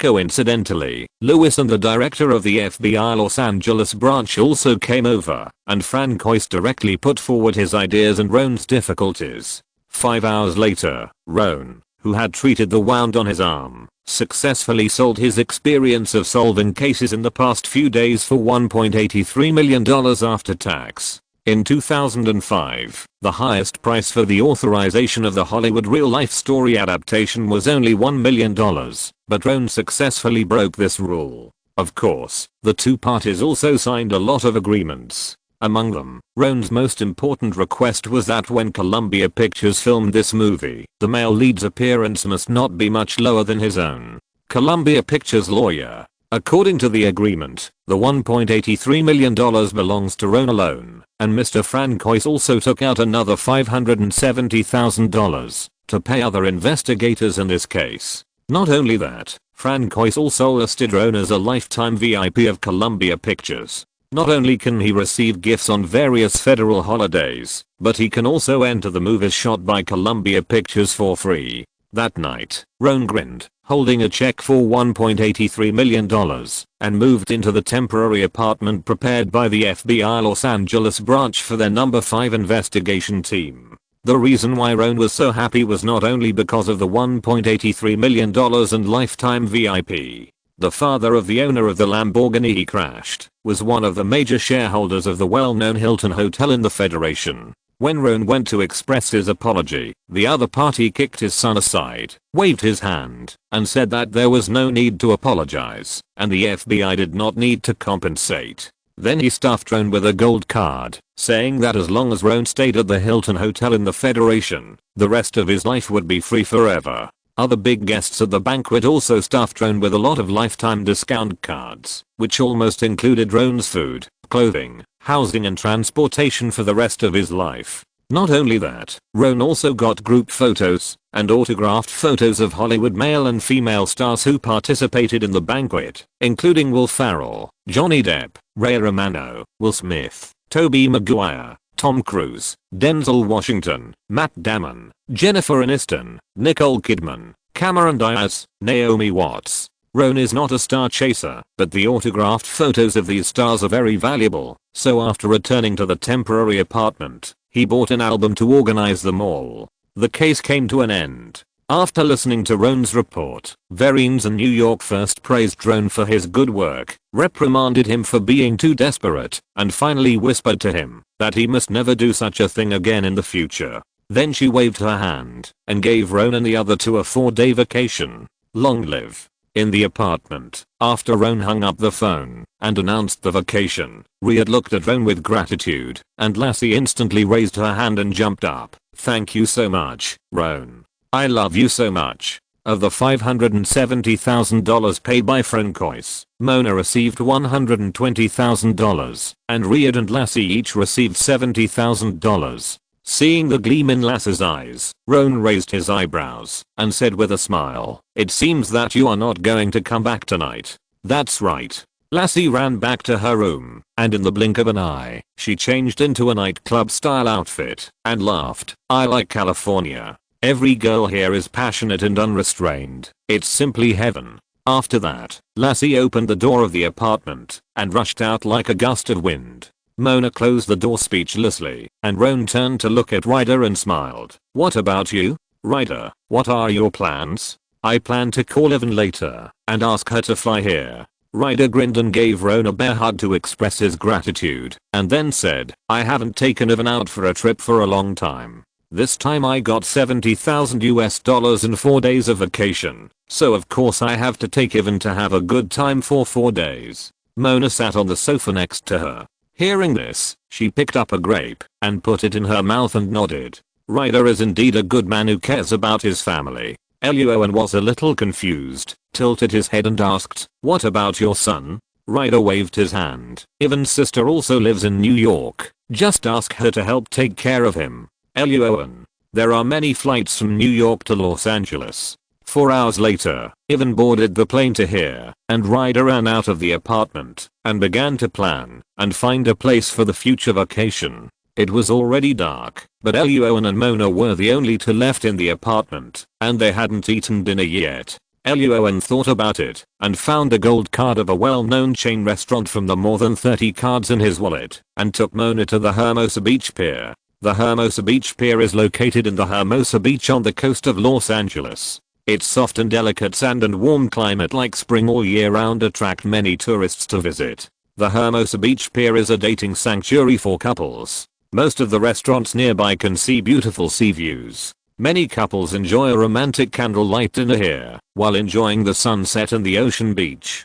Ding. After clinking glasses with Mona, Luo An took a sip of red wine and began to compete with the charcoal grilled oysters on the table. Seeing Luo An insert a short-bladed oyster knife into the head of the oyster shell, remove the upper shell, lift the lower shell, and use the knife to turn the oyster meat over, and the oyster meat was completely separated from the oyster shell. Mona raised her eyebrows. Luo An, you seem to like eating oysters? After swallowing the oyster meat, Luo An raised his eyebrows. You know, I need to replenish my body. There is a big meal waiting for me tonight. Huh. After swallowing the food in her mouth, Mona rolled her eyes at Luo An. After a long silence, she picked up the wine beside her and drank it all and whispered, Luo An, promise me that you will never do such dangerous things again, okay? Luo An's face paused, put down the oysters, held Mona's hand, and said seriously, believe me, Mona, I care about my life more than you think. In this situation today, if he didn't have the system, the medicine, and the absolute certainty, Luo An, who had lived again, would have run away in advance. Hearing Luo An's words, Mona's face was still full of worry, but, believe me, Mona. Luo An got up and moved to Mona's side, hugged her and said, today's situation is special. After all, you are also included in the explosion radius of the bomb. The man delivered a fatal blow, and the woman successfully fell into the man's arms. But half an hour later, in the Hilton Hotel not far from the Camo Sand Sea Beach, the man was pressed under the woman again, and couldn't get up for a long time. So all night, the FBI Los Angeles branch, the apartment specially prepared for the 5th investigation team, was empty. The next morning, after ringing the doorbell for a long time, Levis was so upset that he took out his cell phone and called Luo An. Luo An, you are not in the apartment at all. Where did you go? I have some very good news to tell you. Chapter 236 FBI Medal of Merit, FBI Medal of Valor. In the Hilton Hotel not far from Camo Sand Sea Beach, Luo An, who was lying on the big bed, heard the ringing of his cell phone and pressed the answer button in a daze. Then he was startled by Levis's shouting on the phone. Luo An, who woke up, scratched his head and touched his aching lower back. Good morning, sir. What's the good news? Hearing Luo An's lazy voice on the phone, which was obviously just after getting up, Levis, who had been knocking on the door for a long time in vain and looking for someone early in the morning, felt a little less excited. But it was good news after all, so Levis cheered up and said loudly, congratulations, Roan, because of your heroic and outstanding performance in this case, the FBI Washington headquarters has decided to award you the FBI Medal of Merit and the FBI Medal of Valor. What? As soon as Levis finished speaking, Roan hadn't reacted to the specific medals he was talking about.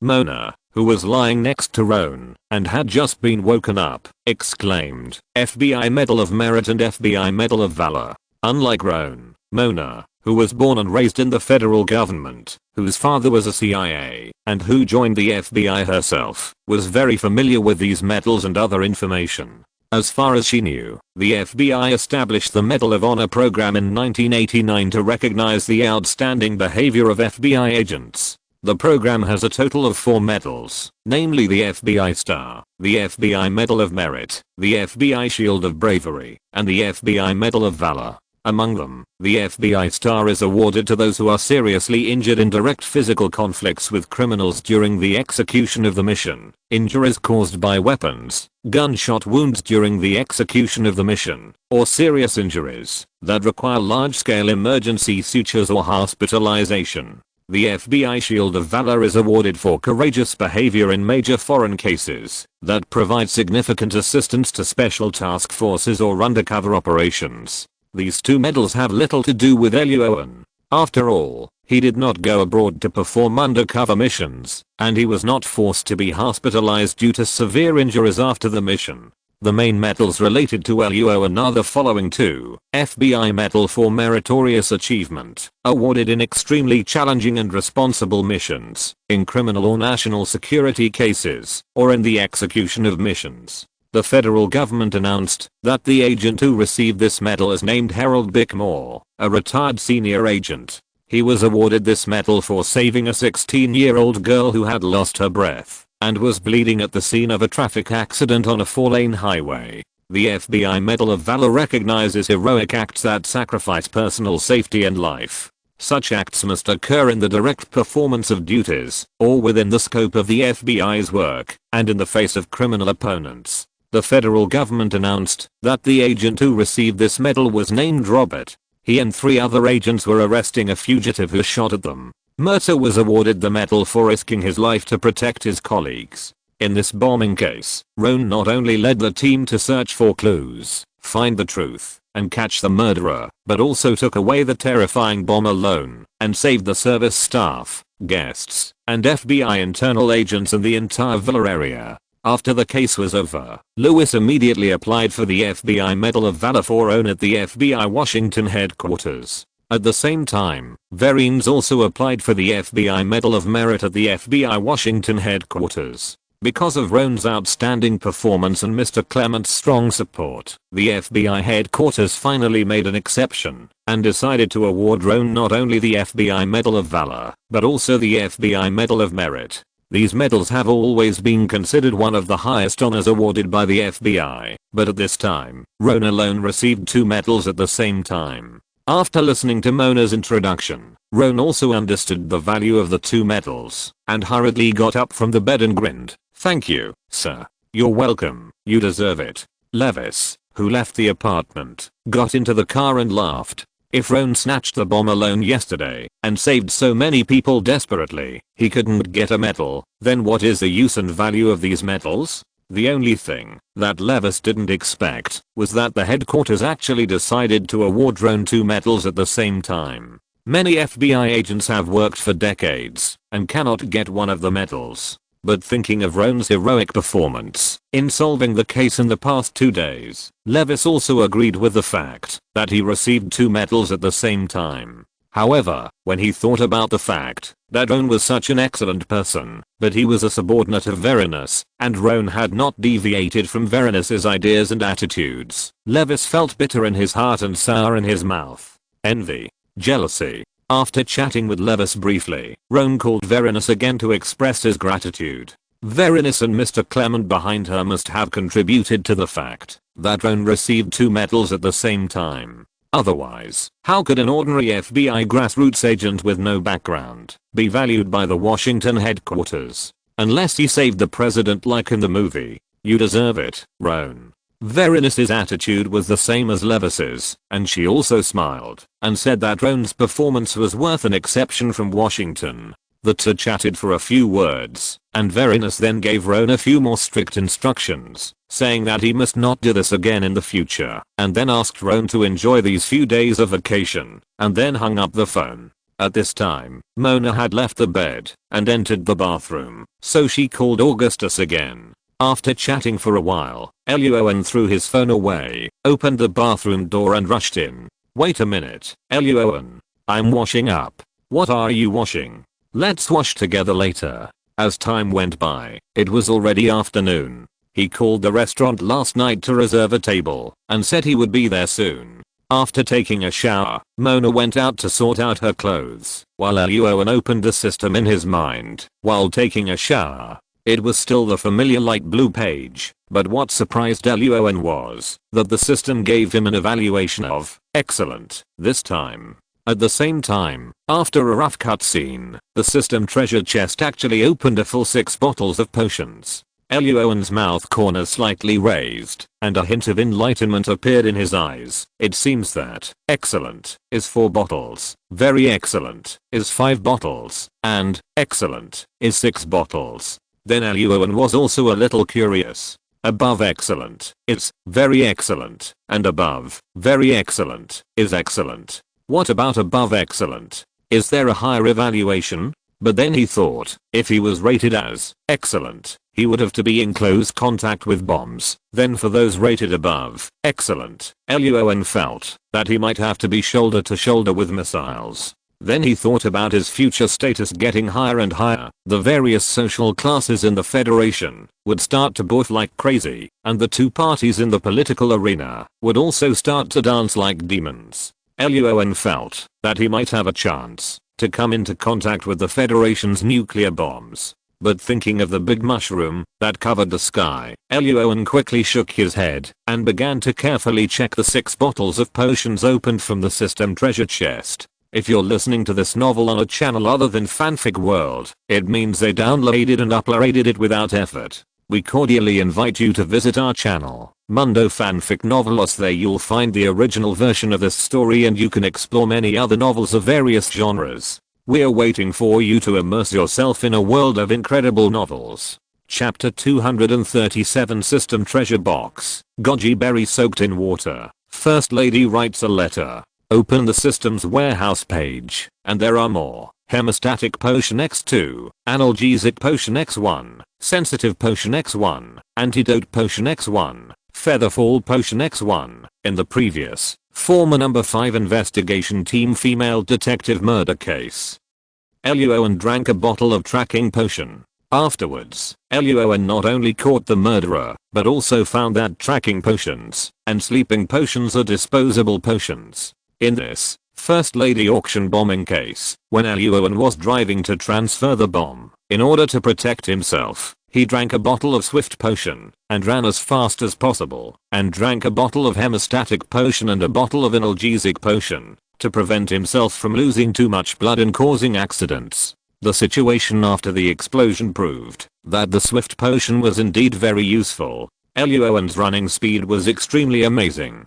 Several SWAT team members even suggested that Luo An was still young and could completely switch to an athlete. The performance of the analgesic potion exceeded Luo An's expectations. The analgesic effect of the analgesic potion was so strong that Luo An didn't feel the wound on his arm when he was chatting with those people. If Lassie hadn't called the nurse over, Luo An would have subconsciously ignored the fact that the wound needed to be bandaged. However, due to the efficacy of the hemostatic potion, bandaging the wound was more of a way for Luo An to cover up his abnormality. At this time, Luo An's system warehouse page had Hemostatic Potion X5, Antidote Potion X3, Swiftness Potion X2, Strength Potion X2, Sensitivity Potion X2, Analgesic Potion X2, Featherfall Potion X2 Physical Potion X1, Sleeping Potion X1, Aqualung Potion X1, Weakness Potion X1. Among them, there were originally a lot of physical potions, and the system treasure box could open a bottle almost every day. However, Luo An would drink a bottle of physical potion to relieve his greasiness every day after breakfast. In addition to Mona's innate advantage as a woman, there is only one bottle left in the system now.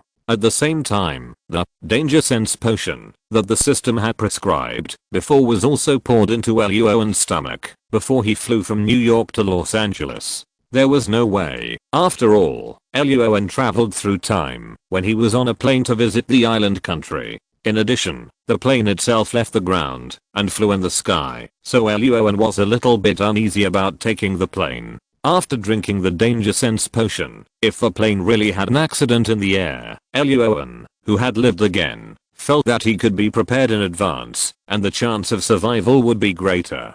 Luo An, are you done with the shower? Mona, who had dressed up, put her hands on her hips and shouted loudly with an unhappy face. Mona basically didn't rest for the whole morning. She didn't know whether Luo An was hungry or not, but Mona felt that she was about to starve to death. Okay, it's over. Luo An walked out of the shower quickly and saw Mona, who was moisturized and in high spirits. The corner of his mouth twitched, and he had a deeper understanding of the old saying in the East. After changing clothes, he went downstairs with Mona to eat. In the next few days, the two of them visited every scenic spot in Los Angeles. They watched performances at Disneyland in California, sunbathed at Santa Monica Beach, took photos at the Avenue of Stars, and enjoyed delicious food at Sunset Boulevard. Life during the day is always colorful, making people happy and relaxed, while life at night is relatively simple, not colorful, only more. Holiday time always passes very quickly. Luo An felt that it was just a blink of an eye, and the 4-day holiday was the last day. On the plane back to New York, Mona, Lassie, and Evan, 3 radiant women, sat together and chatted, while Ryder, who had a lumbar muscle strain, voluntarily sat next to Luo An. Touching his aching lower back, Ryder felt that he seemed to have lost some weight. He tilted his head and saw that Luo An's face not only did not change, but he was still full of energy. After a few seconds of silence, Ryder began to tilt his head and whispered to Luo An. Seeing the hope in Riyadh's eyes, Luo An, who had just drunk a bottle of physical potion this morning, twitched his mouth. He was silent for a long time and finally chose to tell Riyadh the mysterious ancient recipe from the east, Shanghai plus Gaoki. After all, Riyadh is in his 40s this year. Although he has a lot of hair and a small belly, Ivan is full of energy, and he should also start his health-preserving life of soaking wolfberries in water. Thank you very much, Luo An. Remembering the method that Luo An gave him firmly in his heart, Riyadh expressed his gratitude with a sincere face. After thinking for a moment, he whispered, Luo An, what do you think of Agent Mona? On weekdays, Riyadh always called Mona by her name. Now he suddenly called her Agent Mona, and Luo An instantly understood his problem. That is, although there is no explicit ban on office romance within the FBI, once two field agents in the investigation team fall in love, there is a high probability that one of them will be transferred to other departments or other teams to prevent problems when field agents perform tasks together. It's okay, Riyadh. Seeing the worry in Riyadh's eyes, Luo An laughed. He was prepared. Don't forget, Mona is better at computers than field work. After I was promoted to deputy team leader, there will be one less field agent on the list of the 5th investigation team. Riyadh thought for a few seconds. His eyes lit up, and he suddenly realized Mona's shooting and fighting skills are indeed average. Usually, she goes out on field work because the 5th investigation team is short of manpower. Therefore, Luo An can completely ask Vereen's above to increase the number of field agents in his capacity as deputy team leader. In this way, Mona is still a field agent in name, but because her ability is more in computers, she actually does the work of a technical agent, and the field work is supplemented by the new agent. Great. Thinking clearly about the subtext of Luo An's words, Riyadh grinned and silently gave him a thumbs up. After all the agents in the number 5 investigation team had seen Mona's computer skills and Luo An's ability to solve cases. If either of them was transferred, it would be a huge loss for the short-staffed number 5 investigation team. When they returned to the number 5 investigation team and Luo An and the other 3 walked into the office area, William led several technical agents to applaud. Augustus, with a big belly, praised the 4 people with a smile on his face, and then took Luo An to the team leader's office again. The medal awarding ceremony is scheduled for next Monday. After entering the team leader's office and Luo An just sat down, Augustus grinned and said, in addition, I want to thank you, Luo An. This morning I got a message that, because our number 5 investigation team has performed very well recently, and the crime solving rate has risen sharply, our number 5 investigation team will also receive the overall medal at this medal awarding ceremony. Hearing this, Luo An's eyes lit up, and just as he was about to speak, Augustus, with a big grin, stuffed several folders into his arms. Among the documents, there was not only a notice of the time and location of the medal awarding ceremony, but also a notice that all 4 detectives from the 5th investigation team who went to handle this case received bonuses, and Luo An's bonus was doubled. Not only that, after Luo An opened the last folder, he saw a letter. Seeing the signature on the letter, Luo An's eyebrows trembled, because the person who wrote to him was actually the First Lady. Tomorrow, continue to open a new case. Chapter 238 Mona's moving house and honor ceremony. Investigation team number 5. Team leader's office. Seeing the letter signed by the First Lady, Luo An raised his eyebrows slightly, then tore open the letter, and took out the paper inside. She was just the First Lady, not the first daughter, so it was nothing special to Luo An. The content of the letter was very simple. The first part basically praised Luo An for his excellent performance in this case, bravery, handsomeness, etc. They were all true words. Luo An selectively ignored the various official documents in it, and carefully read the adjectives praising himself 5 times, and finally turned his attention to the end of the letter. The end of the letter is generally the focus. As expected, the First Lady said at the end of the letter that Deputy Team Leader Luo An Greenwood performed the best in this case, so $1 million of the $2 million in the foundation would be distributed to Luo An within this month. Of course, this 1 million is before tax, and Luo An has to pay the tax himself. Although he needs to pay taxes, Luo An's eyes still lit up. This time, not only did he get overtime pay, but he also received a double bonus, $1.83 million for selling his experience to Columbia Pictures, and $1 million from the First Lady. In addition, there were a lot of other miscellaneous gold and silver cards for free for life. Summarizing his gains, Luo An accidentally showed his back teeth when he grinned. Then Luo An suddenly remembered that these were just his gains after the First Lady was attacked. What if the President of the Federation was attacked? Forget it, let's talk about the future later. Throwing the thoughts aside, Luo An smiled and closed the folder. Thank you, sir. Don't thank me, I should thank you. Augustus waved his hand, picked up the coffee on the table, and took a sip, and continued, you must dress smartly for the medal awarding ceremony next Monday. Of course. Luo An smiled and nodded in agreement.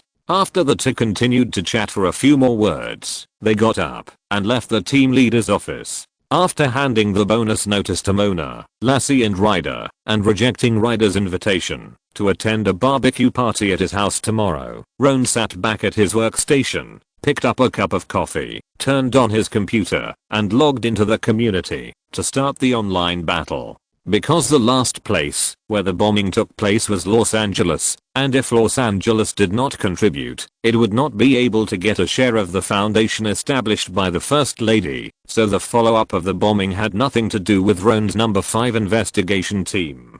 Today is Friday, and after a day of slacking off, it was soon time to get off work, followed by 2 days of rest on Saturday and Sunday. Men and women in love always want to stick to each other all the time.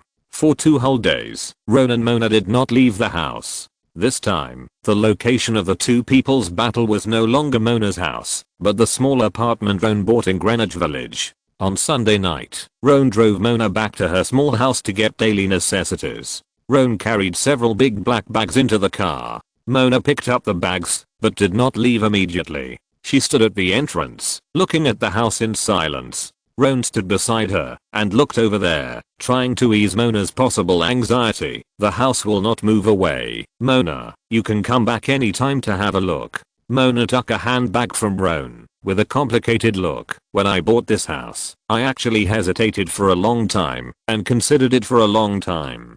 Finally, I gritted my teeth and decided to buy it. But I didn't expect to move out before I lived there for a long time. Hearing this, Roan laughed. If you want, I can find someone to help you cash out in a while. Judging from the current housing prices, you can make a lot of money. Before the real estate bubble incident in 2008, the federal government had always regarded real estate as one of the main means to stimulate the economy. The real estate market in the entire federation was thriving and housing prices were rising all the way. But history has proved that once the economy is too dependent on the real estate industry, the final outcome does not seem to be very good. What's more, there is Wall Street behind the Federation, which values money more than life. But now it is 2005, and New York real estate has not encountered any problems, and is still rising. Let's keep it. Mona shook her head slightly and said, in case the two of us quarrel and get upset, I can still have a place to live. Luo An reached out and hugged Mona in his arms, whispering in her ear, I will try my best to solve the problem through communication. Women are emotional. Once emotions are aroused, they will become irrational, and I'm no exception. Mona reached out and hugged Luo An's waist, whispering, if I really get angry and run away, I will hide in a place where you can easily find me. Luo An's heart moved, and without saying much, he kissed her directly. No. Just as Luo An was preparing for the next move, Mona suddenly pushed him away, raised her finger and said seriously, we just had one meal this morning. I'm very hungry now. Let's go eat first. Luo An agreed with a smile, wiped his mouth, picked up the package, and walked down the stairs with Mona, tilting his head and asking, grilled steak? No, grilled lamb chops. Okay, you decide, but I want 50 more oysters. Mona. Monday, the large conference center on the 3rd floor of the Jacob Federal Building. The medal awarding ceremony was held here at 10 o'clock in the morning. At this time, there were already many people, including the old forensic doctor and Agent Nell from the trace examination department, Old York from the security department, Agent Norton and team leader Dylan from the organized crime investigation department, Special Agent Director Verines, leaders of the same level from other investigation departments, and the deputy director and director of the FBI New York branch. There were also many family members sitting in the stands, including August's wife and daughter, and Riyadh's wife and children. However, Roan's parents are both dead. Mona's father is not in New York, and Lass's relatives are too old to come, so the relative seats for the three of them were empty. At 10 o'clock, the director began to speak on stage. The director of the FBI New York branch is an elderly white man with a very serious face, but his speech is serious but humorous, making the atmosphere very warm. After the speech, the music sounded, and the medal awarding ceremony officially began. The first to be awarded was the group medal. Team leader Augustus stood at the front with a big belly, followed by deputy team leader Roan, followed by Ryder, Lassie, Mona, William and 4 technical agents. The director helped everyone put on the medals, praised them a few words, and took a group photo. The audience cheered and applauded. After the group medals were awarded, the members of the number 5 investigation team walked off the stage, and the FBI Merit Medal and FBI Valor Medal were awarded next. After walking off the stage, Luo An turned around and returned to the stage. As soon as he stood still, before the director could speak, the audience below the stage applauded and cheered even more enthusiastically than before. Luo An, good job. Great. Awesome. Top notch. The atmosphere below the stage was extremely warm. The director put 2 medals on Luo An's chest and patted Luo An's shoulder vigorously. Well done, Luo An. You are the best agent I have seen in these years. Thank you for the compliment, sir. Luo An's face was full of smiles. After the award ceremony, several members of the number 5 investigation team went to share their joy with their families. Luo An was just about to say something to Lassie and Mona when Verines next to him walked straight over. Chapter 239. Serial killers cut off their bodies. Hello, sir. Luo An smiled and greeted Verines. Verines nodded, her lips slightly raised. She felt that Luo An, who had 3 medals on his chest, seemed to be much more handsome. The two chatted briefly for a few words, and Luo An learned from Verines that the medals on his chest not only represent honor, but also have bonuses. The collective medals won by the number 5 investigation team can receive a bonus of $10,000 per person. The FBI Medal of Valor and the FBI Medal of Merit both have bonuses of $40,000. In other words, Luo An not only won 3 medals this time, but also received a bonus of $90,000. Verines and Luo An chatted for a while, and turned to leave. Agents Norton, Nell and others quickly came up to see them. After playing around for a while, the few of them agreed on the time and place for dinner together on Tuesday night. Not tonight, because tonight is the dinner time of the number 5 investigation team. Number 5 investigation team, office area. While all the agents were sitting in the office area, arguing and discussing the location and food for tonight's dinner, Augustus suddenly pushed open the door of the team leader's office with a serious look. Seeing the expression on Augustus' face, the noise in the office area of the 5th investigation team quickly quieted down. Without any nonsense, Augustus distributed the documents in his hand to everyone. Everyone, there is a new case. Lassie, William and others wailed. It seems that there is no need to think about the dinner tonight. After the documents were distributed to each agent, Augustus introduced loudly with a serious face. Pay attention, everyone. This case is not an easy one. Last night, Paul Blake, the host of the news channel of the Federal National Broadcasting Corporation, NBC, died in his home. The death was very miserable. The murderer stabbed his chest more than a dozen times and his lower body was cut in half by the murderer. Hearing this, male agents such as Luo An, Riyadh and William subconsciously took a breath of cold air. Augustus also changed his standing position with a trembling mouth, and continued. Not only that, Paul Blake's cousin Kelton Blake was staying at his house that night, so Kelton Blake was also attacked by the murderer. Unfortunately, he was also cut off by the murderer. Fortunately, when the police arrived at the scene, Kelton Blake had not completely died, and is currently receiving emergency treatment in the hospital. When Augustus said this, Lassie raised her right hand and asked, "Who called the police? Was it the community security guard?" "No." Augustus shook his head and closed the folder in his hand. "The person who called the police was Paul Blake's 9-year-old daughter. When the case happened, she was hidden under the bed by Kelton Blake."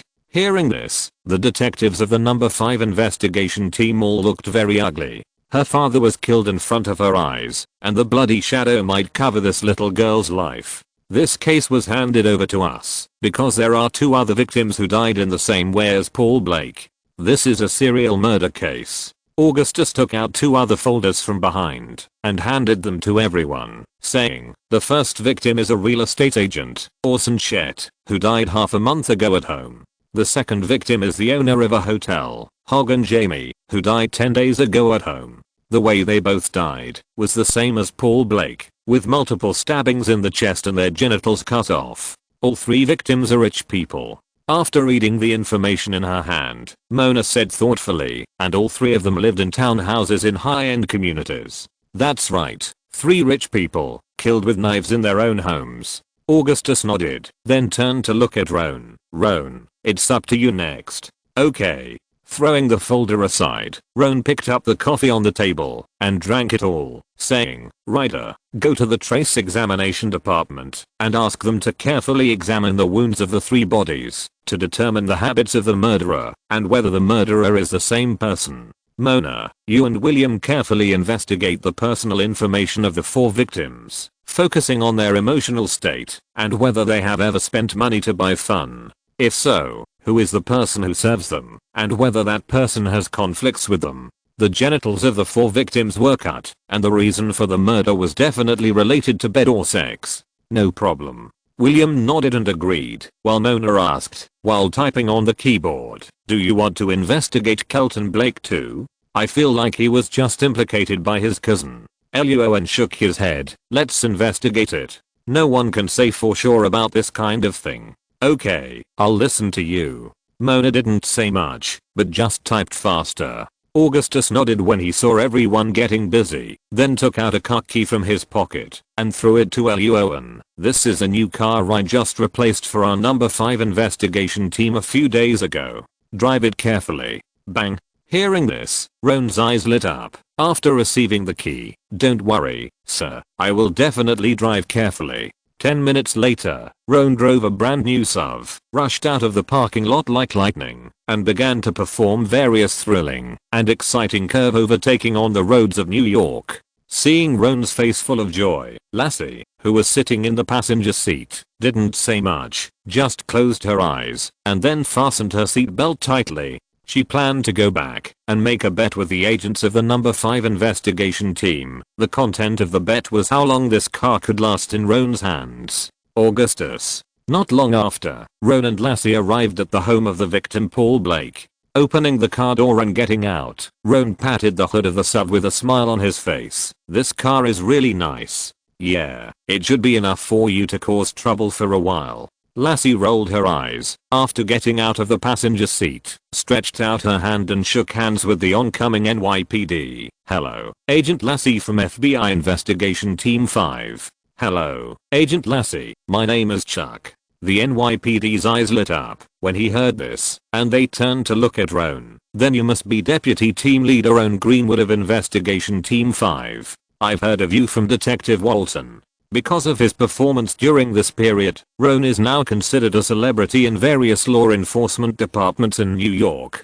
"Hello, Officer Chuck." Roan smiled and chatted briefly with the other party, then changed the topic to this case. "Does this house have a security system?" "The house does, but it has not been installed yet." Chuck took the 2 into the villa and explained, "The victim just moved here not long ago, and it is still under renovation. There are many workers coming in and out during the day." Roan walked to the back door of the villa, lowered his head and carefully examined it for a few seconds. Frowning slightly, "There are traces of being pried around the keyhole. It seems that the murderer broke into the room." Lassie lowered her head and nodded. Roan continued to ask, "What's the situation with Paul Blake's daughter now?" "Paul Blake's ex-wife has arrived. She and her daughter are staying in the upstairs bedroom." "Okay." After looking at Lassie, Roan immediately got up and went to the upstairs bedroom.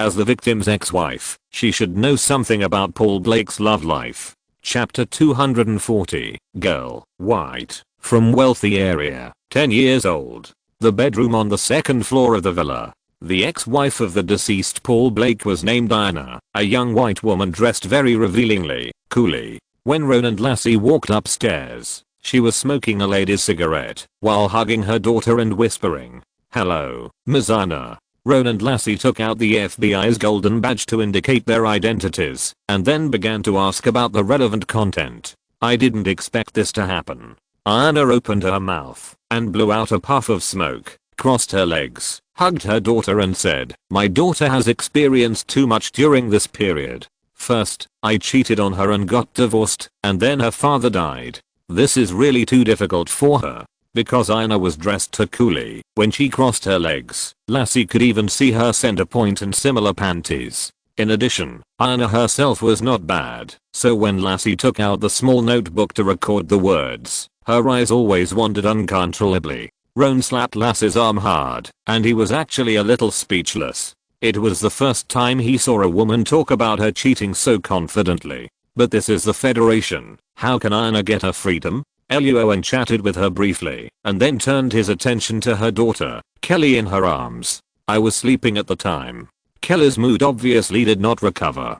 Kelly did not know how to answer the questions asked by Luo An, but just kept repeating everything that happened that night. Uncle Kelton pulled me out of bed and asked me to hide under the bed. Then I saw Uncle Kelton fighting with a black man with a knife under the bed. I seem to have seen that black man. He was the one who decorated this house. My father had quarreled with him before because my father took pictures of that man eating and selling leaves when decorating the house when he was working outside. After the uncle fell, the black man took off his pants, waved the knife a few times and left. When there was no movement in the room, I crawled out from under the bed and called the police.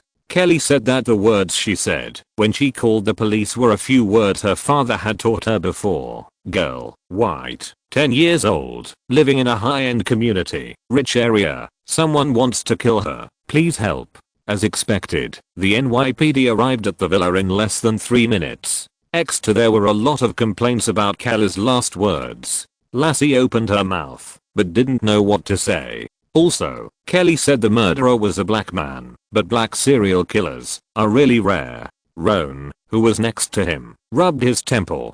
He couldn't say for sure whether the murderer was black or not. Kelly's words were inconsistent, and the lights were not on at the scene when the crime happened. But Roan noticed another key point in Kelly's words. Claire, you just said that when your father was working outside, he took pictures of workers who were not following the rules while working in your house. The security system has not been renovated yet, and the cameras have not been set up yet. Where did Paul Blake take the pictures? Kelly raised her head with some confusion on her face, and Roan had to turn his attention to Anna, who was standing aside. Paul likes to install hidden cameras at home. Anna exhaled a puff of smoke again and said coldly, he is a control freak. He likes the feeling of monitoring others all the time. Anna said that it was indeed wrong for her to cheat, but was Paul Blake wrong? Okay. Hearing Anna's words, Luo An's eyes lit up, and he ignored the emotional conflict between the two, and stood up and asked, where does Paul usually install hidden cameras? Investigation Team Number 5, office area. Mona's computer was playing a surveillance video with a dark screen. This is a video shot by the hidden camera on the clock in the living room of Paul Blake's house. Luo An clapped his hands and signaled several detectives to come here to watch. The time on the surveillance was 12:46 last night. A man in black clothes and black pants, wearing a black hood, pried open the back door of Paul Blake's villa and walked in slowly. The murderer did not appear in the subsequent pictures because the two victims were stabbed upstairs. A moment later, the murderer walked down the stairs and quickly fled the place along the route he came from, holding a bloody sharp knife in his hand. It seems that this is the murderer we are looking for, and he has taken the murder weapon. Luo An nodded with satisfaction, and then asked, how is it? Can it do facial recognition? No. Mona shook her head and tapped the keyboard a few times to enlarge the video. The detectives then discovered that the murderer was wearing a black hood, and the video was blurry, so they couldn't see anything clearly. Okay. Luo An stood up with his hands on his hips and continued. So, does anyone else have any good news to tell me? The report from the trace examination department is out. Riyad next to him raised the folder in his hand. According to the autopsy report, the knife wounds on the 3 victims are the same, and the murderer's knife habits are also the same, so it can be determined that the murderer of the 3 murders is the same person.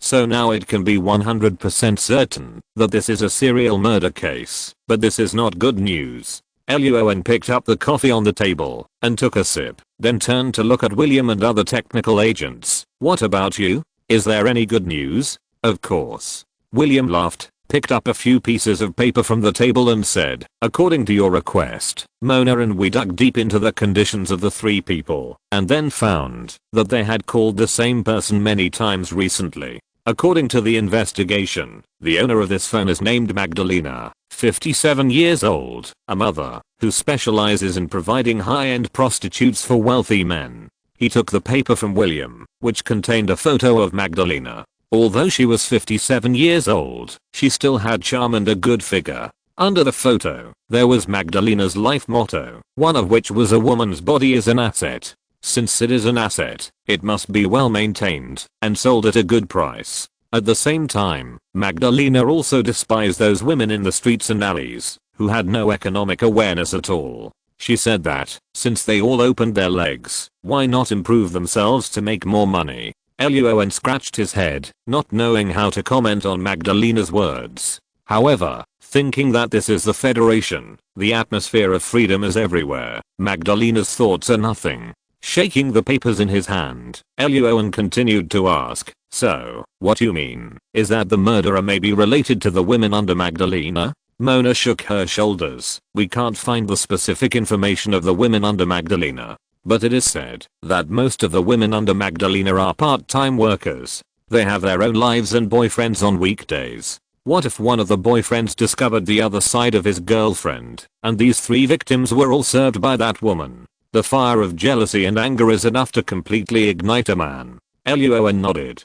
Just as he was about to ask someone to bring Magdalena back for questioning, Augustus suddenly pushed open the door of the number 5 investigation team office with a gloomy face and walked in. Everyone, the NYPD just found a new victim. What? Chapter 241, Committing Suicide in Prison Due to Shame. Augustus' words made the detectives of the entire number 5 investigation team frown. Roan asked directly, when did it happen? I don't know. Augustus shook his head. The NYPD only told him the location of the crime and the tragic scene of the victim's lower body being cut off. They did not investigate the specific situation of the body. Okay. Roan didn't say much and immediately turned around and said, Ryder, Mona, you two go and bring Magdalena back now. Lassie and I will go to this new crime scene. No problem. Mona and Ryder stood up and walked quickly into the equipment room. Lassie followed closely behind. Roan took out his mobile phone and called the trace examination department. 40 minutes later, in a villa area in the Upper West Side of New York, the deceased is named Carl Zoff, a senior lawyer at a law firm. The NYPD and Roan, who were waiting at the scene, exchanged a few words and then led the two to the area where the victim died. According to the explanation from the law firm, Kolzoff took a few days off due to illness 4 days ago, but he did not go to work this morning, and his phone could not be reached, so his boss asked us to check on him.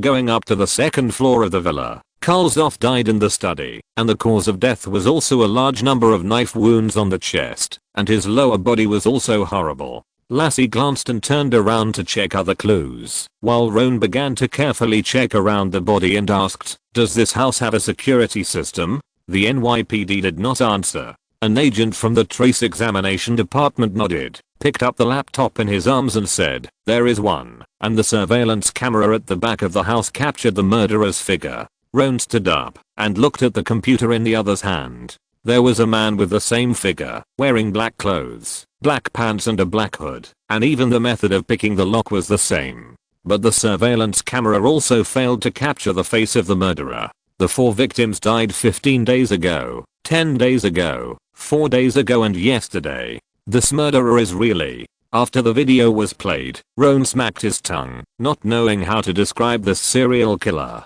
Turning back to check the study, Roan found half a bloody footprint next to a carpet. He called the detectives from the trace examination department and asked them to clean it up. Just as he was about to get up and leave, Roan suddenly found that the posture of the body was a little bit wrong.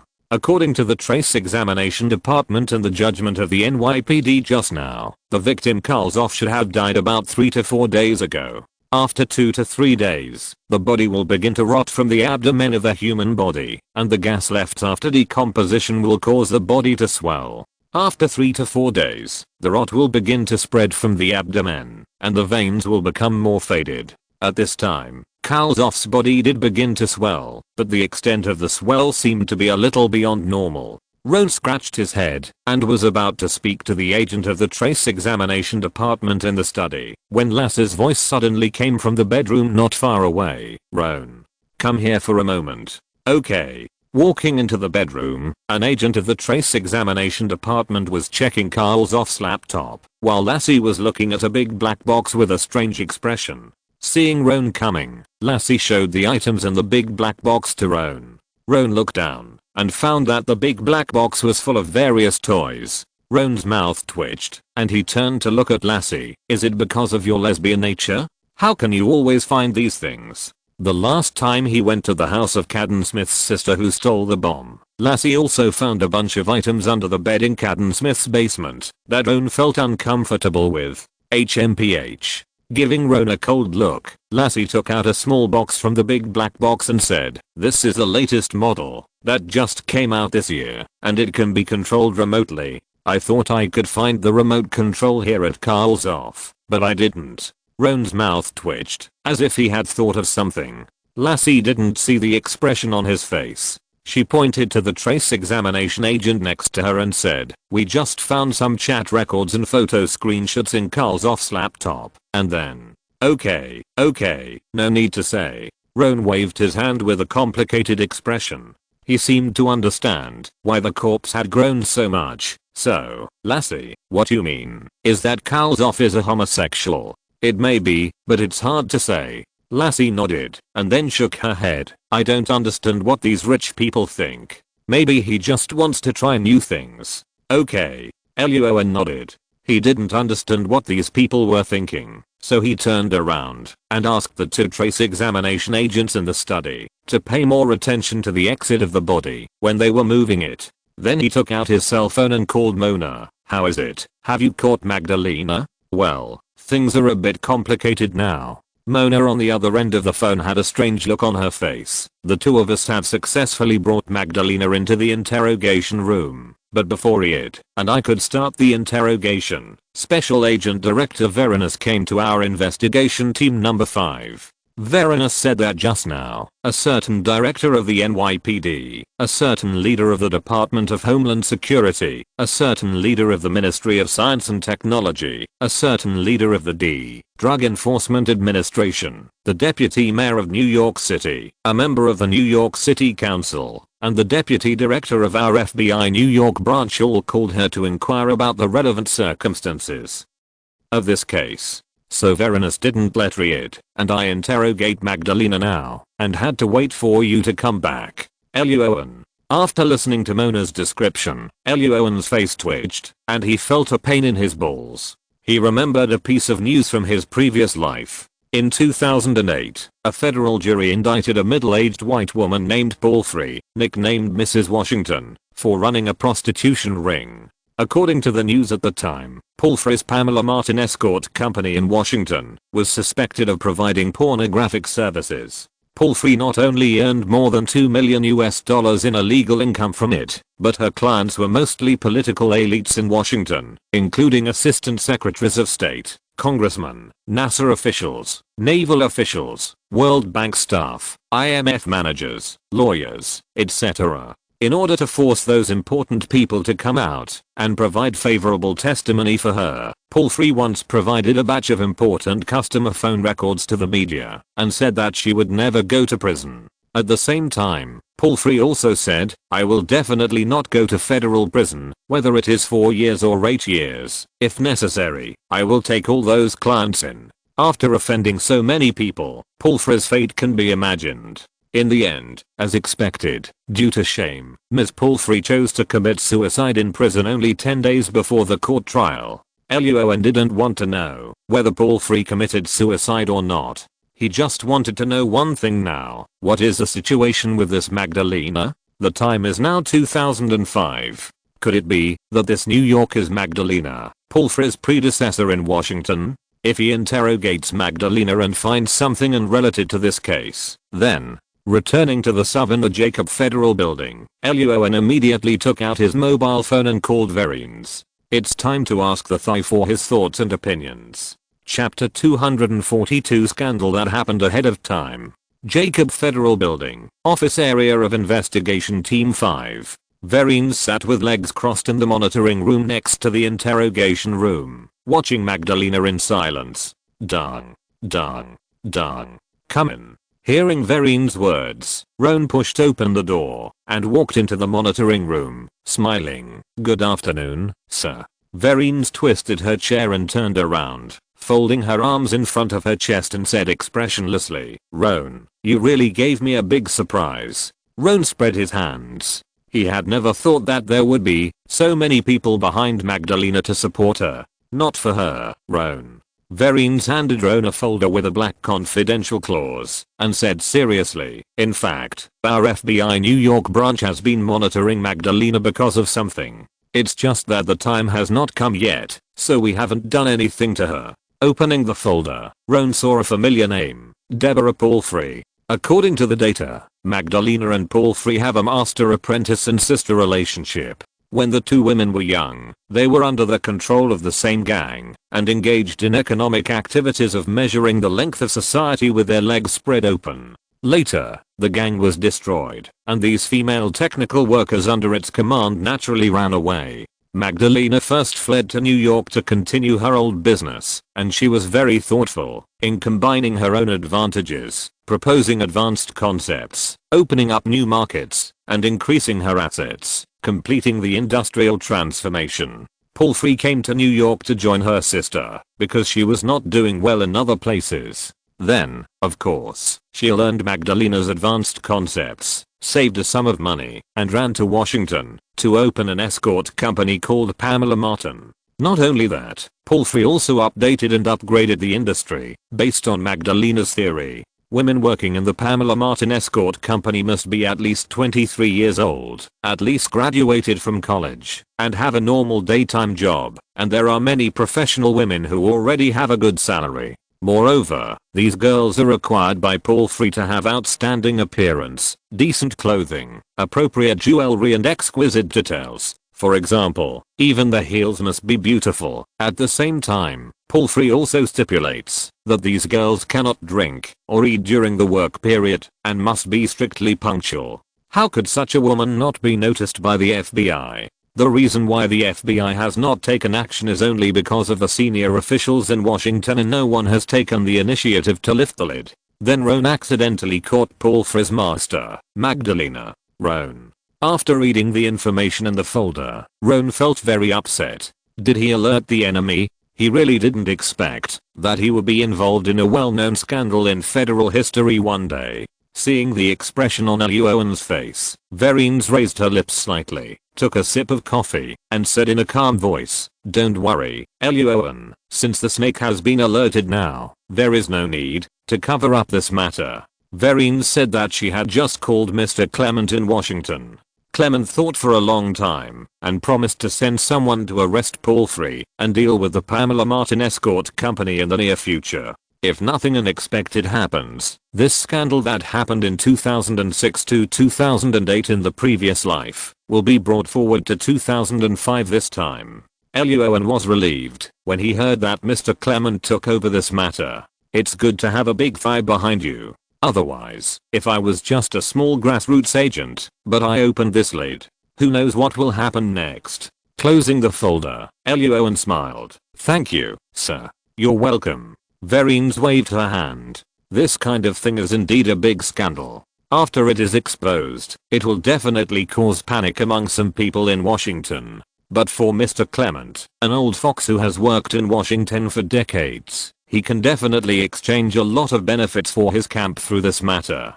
So in the end, Verines handed Luo An a cup of coffee and said in a calm voice, if you want to be promoted from deputy team leader to team leader, there is a hard rule. That is, the deputy team leader himself must have experience working in other cities. Luo An nodded. He knew this. This is also one of the reasons why many police officers are reluctant to join the FBI, because working in the FBI requires moving from one city to another every few years. At the same time, Luo An also knew one thing, that is, after the financial crisis in 2008 in his previous life, this rule of changing work locations was cancelled, and FBI agents could work in one city until retirement. Luo An had already heard the subtext of Verine's words, that is, she wanted to help Luo An get promoted to the head of the investigation team. But there are also huge differences between the major cities in the Federation. Some cities are world famous, and some cities Luo An has never heard of.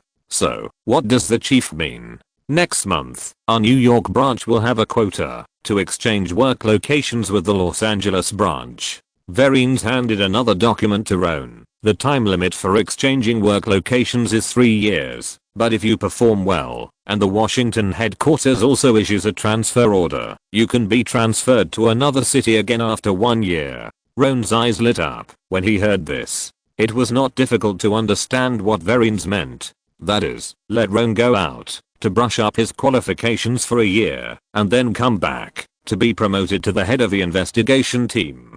At the same time, it can also allow Roan to avoid the limelight at the beginning of the Paul Free case. After all, this case took 3 or 4 years in his previous life, and it will definitely take a long time to handle it in this life.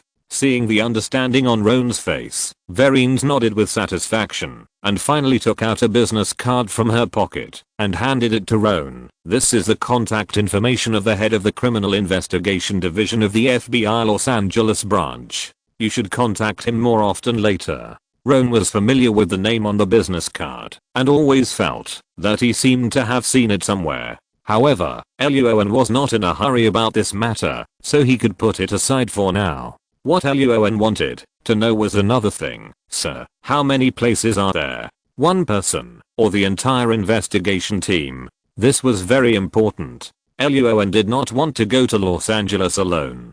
There are 11 places in total. Verines paused and said in a calm voice, your investigation team number 5 can only get 4 places at most. As the special agent in charge, Verines could not do too much. After all, there were 14 investigation teams. Okay. Hearing Verine's words, Luo An felt relieved and said, thank you, sir. Don't thank me. Verine's voice was still very calm, but a smile appeared in her eyes after the interrogation of Magdalena. Go and explain to Augustus yourself. Luo An and Verines knew exactly who these 4 places would be. In this case, Augustus, the leader of the 5th investigation team, had an expression on his face when he faced the investigation team with only William and other technical agents left.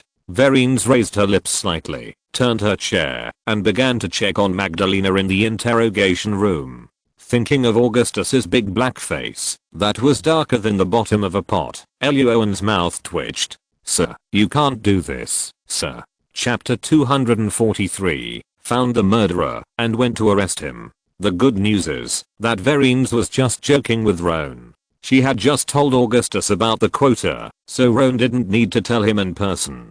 The bad news is that Augustus knew exactly who would get the 4 quotas, so he still looked at Roan with a dark face for a long time. Roan had no choice but to smile and hand Augustus a thick and large super hamburger. However, the transfer to Los Angeles would be a month later, and the most urgent thing was the serial murder case in their hands. So Roan and Augustus chatted briefly, and Augustus, who had eaten the hamburger in a few big mouthfuls, waved his hand and signaled Roan to interrogate Magdalena first and talk about the rest later. The interrogation of Magdalena didn't take long. This 57-year-old woman, who was still quite charming, was obviously a smart person with a very high IQ and EQ. As soon as Roan and Lassie sat down, Magdalena said that she knew a lot of things and a lot of clues, and said that she would tell everything and could testify in court. But there is a prerequisite, that is, the FBI will put her in the witness protection program and afterward send her to a small city to live out the rest of her life in anonymity. After receiving Veronis's affirmative answer, Roan agreed to Magdalena's request. To Veronis, Magdalena's value is average, and her apprentice and sister, paltry, are more important than her. After Roan's affirmative answer, Magdalena began to answer seriously about the clues she knew in this serial murder case. Half an hour later, Magdalena was taken away by Veronis's people. Judging from Veronis's attitude, Roan felt that she was going to let Magdalena give her sister and apprentice a hard backstab. Roan didn't have much thought about this, and it was most important to deal with the serial murder case at hand. Everyone, according to Magdalena, are 5 victims, except for cousin Kelton Blake, are all members of an underground club, including real estate agent Orson Chet, news channel host Paul Blake, hotel owner Hogan Jamie, and senior lawyer Carl Zoff. Lassie stood at the front of the number 5 investigation team's office area and read aloud several clues obtained from the interrogation. Magdalena said that the club has 2 areas. The content of one area is similar to the movie Eyes Wide Shut. Magdalena is mainly responsible for sending girls to the club. At this point, Lassie licked her lips. He was not interested in men, but Magdalena said there was a women's area there, and Lassie wanted to see the world. So, what is the relationship between this club and this serial murder case? Ryder, who had just gone to the bathroom, raised his hand and raised his question. He had seen more chaotic scenes when he was in the SWAT team's raid before, so he was not curious about this kind of thing.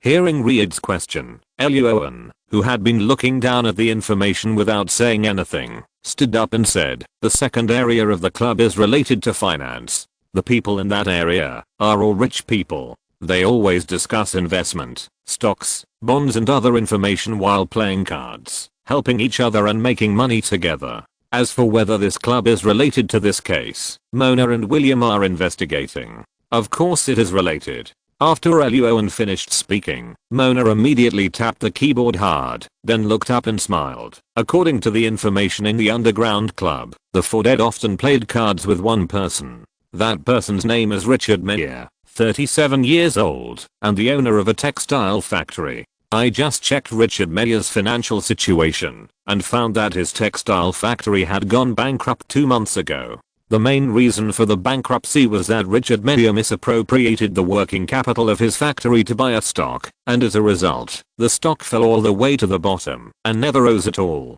Luo An nodded. If I'm not mistaken, that stock was recommended to Richard Meyer by the 4 dead. That's right. William next to him continued. Not only that, after Richard Meyer's textile factory went bankrupt, the 4 dead men jointly resold the land. Wow, that's tragic. After listening to William's narration, Reed smacked his tongue and shook his head, his face full of regret. But Mona, who was standing by, threw a burger to Reed and said with a smile, "But according to Richard Meyer's previous financial situation, this textile factory was not his in the beginning. It was Richard Meyer who got it from others in the club with the 4 dead people using similar means." Reed froze after taking the burger. Luo An, who was standing next to him, laughed and patted him on the shoulder. There is an old saying in the East, called dog bites dog, and gets a mouthful of fur, and catching geese all day, but getting blinded by them. You can look up the meaning of these 2 sentences later. Okay. Reed opened his mouth, and took a big bite of the burger in his hand. After chewing for a few times, he suddenly remembered another question. But if Richard Meyer is really the murderer, he can just kill people directly for revenge. Why did he go to the trouble of cutting off the genitals of the 4 victims? Well, Reed's words made Lassie frown, and then she turned her eyes to William. William shook his head, and Lassie turned her eyes to Mona. Mona chuckled and typed a few times on the keyboard to display Richard Meyer's photo and his credit card spending records on the computer screen. Richard Meyer in the computer was just a middle-aged white man with a lot of muscles.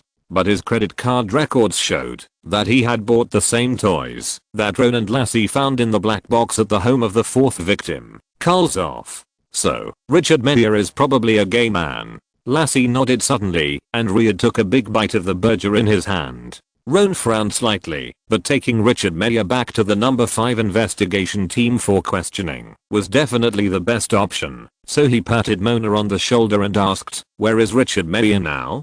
Can you find out?" "Easy. Mona's 10 fingers flew on the keyboard and soon found Richard Meyer's current location, based on his recent credit card spending records, a small community in the lower city of Queens, New York. Okay. Roan nodded, without any nonsense, and said directly, "Ryder, Lassie, you will go to Queens with me now, and bring Richard Meyer back to our number 5 investigation team as a guest." "No problem." Ryder and Lassie nodded, and the three of them walked quickly into the equipment warehouse together, and then drove a brand new SUV to Queens. When they were about to reach the target location, Roan's cell phone suddenly rang. "Press the answer button." "What's the matter, Mona?" "The trace examination department has just sent in a report." Mona on the other end of the phone said, "The content of the test is the footprint you found in the home of the 4th victim, Karlshoff. The report of the trace examination department shows that the murderer was wearing a size 11 Stark shoe, which is the most common work boot on the market.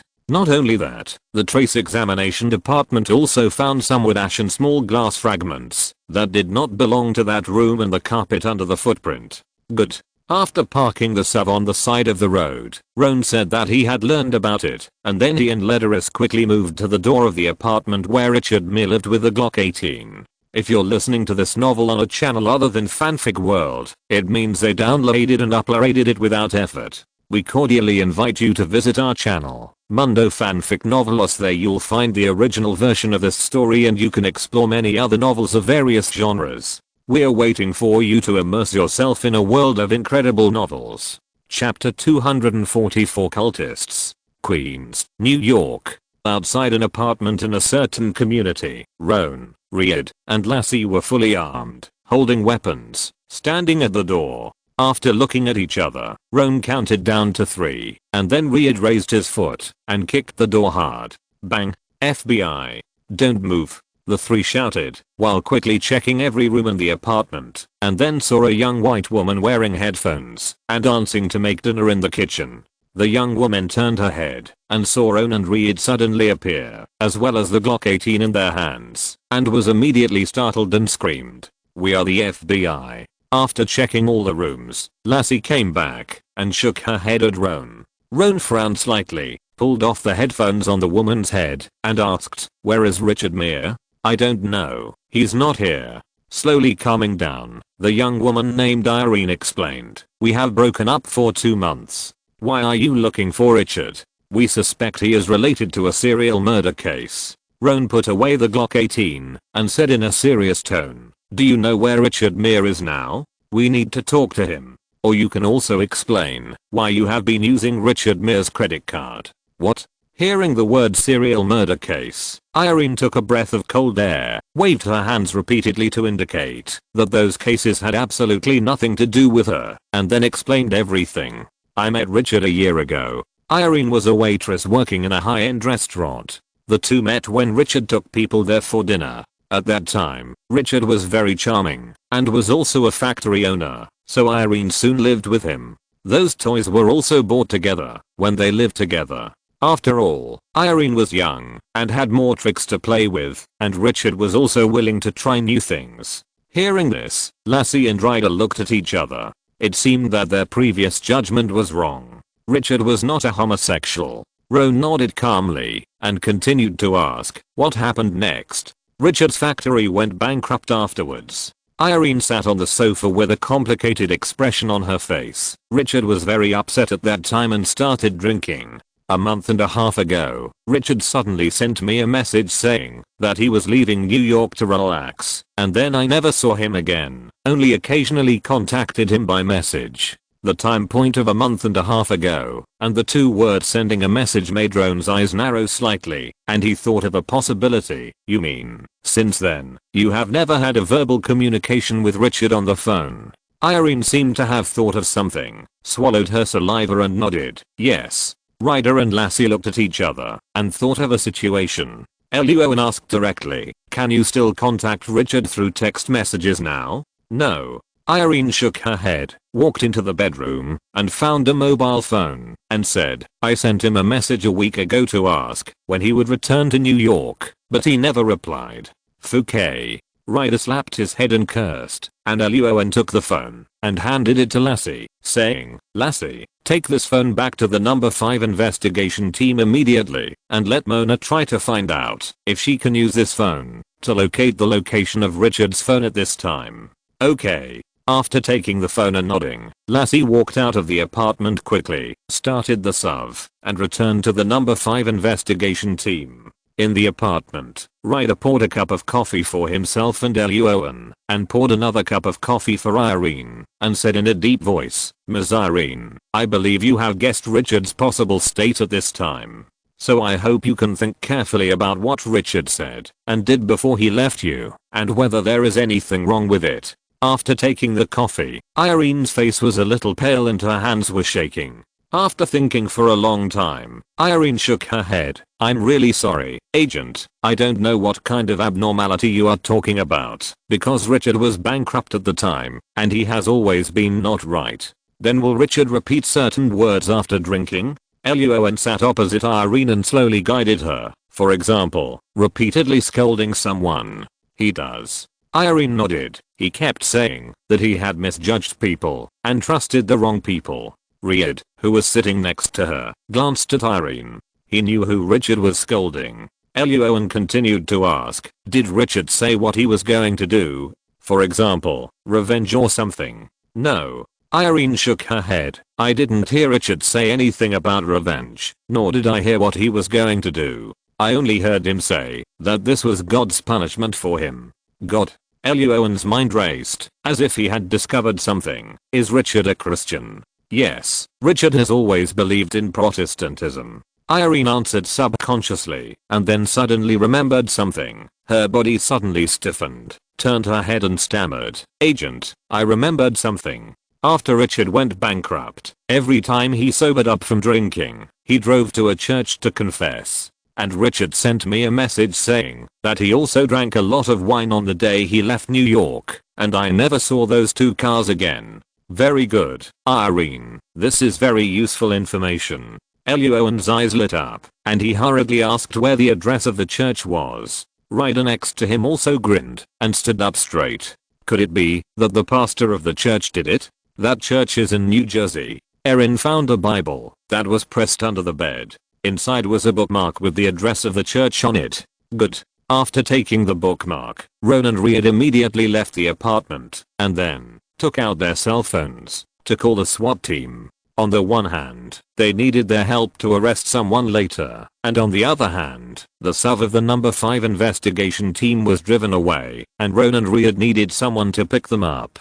The SWAT team's vehicle was driving quickly towards the target location. Ron was sitting in the back, calling Mona. "How is it? Have you found out where Richard's phone is?" "Sorry." Mona, who was sitting in the office of the 5th investigation team, said helplessly. "The other party didn't answer the phone or reply to the message, so I couldn't find the specific location of the other party. But we found the place where Richard's car was last seen, on the highway between New Jersey and New York." Ron was mentally prepared for this result. He briefly described the new clues he had just obtained from Irene. Ron finally said, "Check the pastor of this church with William and others to see what his situation is and whether he is a suspect." "Okay, give me some time." Mona nodded, hung up the phone, and started to work quickly with William and other technical agents. At 9:47 p.m., Ron, Riyad and a team of SWAT members rushed to the church in New Jersey. At this time, the church was dark. Ron and Riyad led several SWAT members to block the front and back doors of the church. After counting down 3 times, the two led the SWAT members to rush in.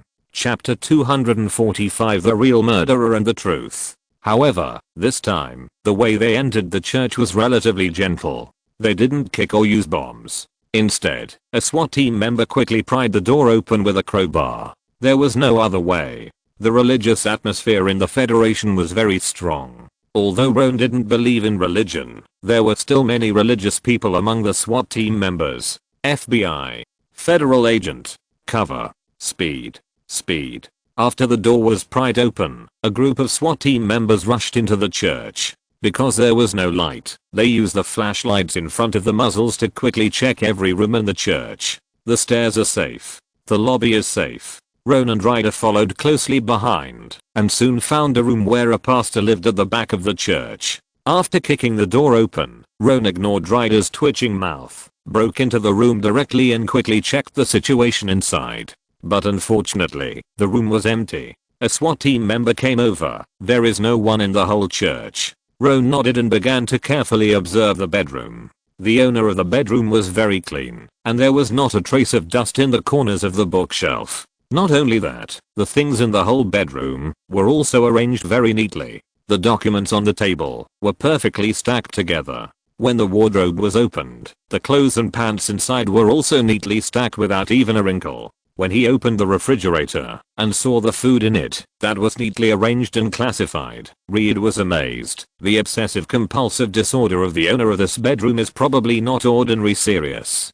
That's right. Luo An nodded and then found something behind the bedroom wardrobe. He moved the wardrobe away with force, and there was a locked door behind it. The two people in the room looked at each other, and Reed called a SWAT team member to use pliers to break the lock, and then Luo An and Reed pushed open the door and walked in. This hidden room is not big and the layout is very simple. There is a cross hanging on the wall, a red carpet on the ground, and a small wooden box in the corner of the room. When the box was opened, there was a spiked whip and a glass bottle. The glass bottle contained a stick-shaped object unique to men that had been cut off at the root with a knife. Ryder's eyelids twitched when he saw it. He closed the box and turned around and said, "This can't be the priest's." High probability. Roan's expression remained unchanged. He walked out of this room and found a notebook on the desk in the outer room. Just as he was about to open it, a SWAT team member came over. "Sir, we found something on the lawn behind the church." Roan and Ryder hurried out of the room and followed the SWAT team to a green plant at the edge of the lawn behind the church. At this time, two SWATs were busy next to the green plant, and the stench of corpses was emanating from there. "Call the trace examination department." Roan walked up to the corpse with an unchanged expression and took a look, then turned around and said, "The clothes on this corpse are similar to Richard's clothes in a photo on the refrigerator in Irene's house." Okay. Ryder understood what Roan meant and immediately took out his mobile phone and called the trace examination department. Roan walked back into the bedroom and just opened the notebook he found before, and the mobile phone in his pocket rang again. "Press the answer button, Roan. It's me, Mona." In the office area of the number 5 investigation team, Mona looked at the information she had just found on the computer and said, "I found in the church's information that the Baptist pastor of your church is named Terrence Robb, 40 years old this year. A year ago, he was transferred to your church by a well-known church in New York because of some mistakes. His brother is named Holden Robb, 41 years old this year. He is the owner of a small chemical factory and was previously a member of the club where Paul Blake and his friends are. According to his financial situation, Holden Robb had also had sex with others, but some time ago, Holden's chemical factory went bankrupt and Holden committed suicide. And Holden's poker friends include not only Paul and his 4 friends, but also Richard Meir." "Very good, Mona." Roan nodded while flipping through the notebook. This could explain the cause of death of Paul Blake and his 4 friends, but he still had a question. "Mona, what happened to the mistake that Terrence Robb made a year ago?" "I can't find the specific content. You know, the information in places like churches is all paper." Mona on the other end of the phone curled her lips, then tapped a few times on the keyboard and said, "But I checked the case records related to that church sometime before Terrence Robb was transferred. The NYPD once destroyed a homosexual bar for suspected gambling, and then the NYPD went to the church to investigate. Although I didn't find out the specific content of the NYPD investigation, I found a screenshot of a video photo that looked very similar to Terrence Robb in the surveillance camera diagonally opposite the bar." "Okay." Luo An nodded. "It seems that the so-called mistake of Terrence Robb should be his hidden sexual orientation. After all, places like churches are well-known conservatives in the Federation." However, Luo An felt that the church was making a fuss. Isn't it just liking men? Didn't priests in Europe like little boys in the past? Is it because Terrence Robb likes older ones? The contents of the notebook were not complicated, mainly some requests and needs of the people who came to the church to worship. Roan did not find the psychological diary of Terrence Robb as he imagined. However, Roan found a space in the closet, which was neither too big nor too small, just enough to put down a school bag. thinking that Terrence Robb basically committed a crime every 5 days, and that the crime had to be committed in advance. Roan put the phone to his ear again. Mona, can you find where Terrence Robb is now? There is a suspected location. Mona on the other end of the phone tapped the keyboard a few times and said, there was another guy named Raymond Rakoff who played cards with his brother. But I haven't found any evidence that Raymond was involved in his brother's chemical plant incident, and Raymond was abroad before and after the accident at the chemical plant. Terrence won't carefully investigate Raymond's specific circumstances in this matter now. He has killed 4 people, and his actions and methods are becoming more and more skilled, which shows that he has begun to enjoy the feeling of dominating the fate of others. Roan walked out of the bedroom quickly and said, Lassie, you will disguise yourself as a believer and call Terrence Robb for help. The information I found in the notebook shows that he does not discriminate against female believers. Mona, when Lassie called, you should be able to locate the other party's specific location, right?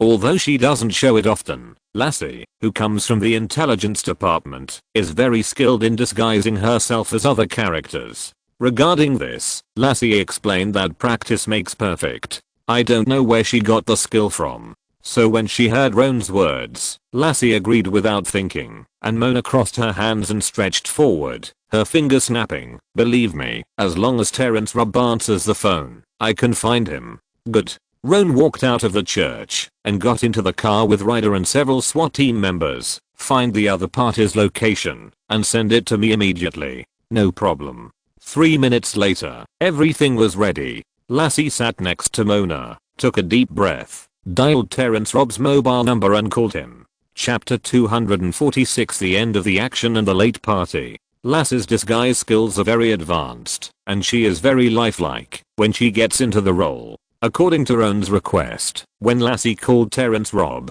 she pretended to be a female church member who had been to church some time ago, but recently encountered difficulties in life and didn't know what to do. Although Terrence Robb was a little surprised at first, he was successfully deceived by Lassie's words, so Terrence Robb didn't doubt it at the end and began to enlighten Lassie. The moment Terrence Robb answered the phone, Mona's 10 fingers began to dance quickly and soon located the other party according to the intersection between the signal towers. Roan, the other party is in Queens. Okay. After getting the specific location, Roan told the SWAT team member who was driving the car the location, and the other party stepped on the accelerator to the bottom and rushed out in the SWAT action car. Although there are not as many vehicles in New York at night as during the day, the rich nightlife still provides a lot of vehicles on the streets of New York. However, this did not slow down the speed of Roan and his team. The red and blue flashes of the SWAT action vehicle made the drivers on the road evade.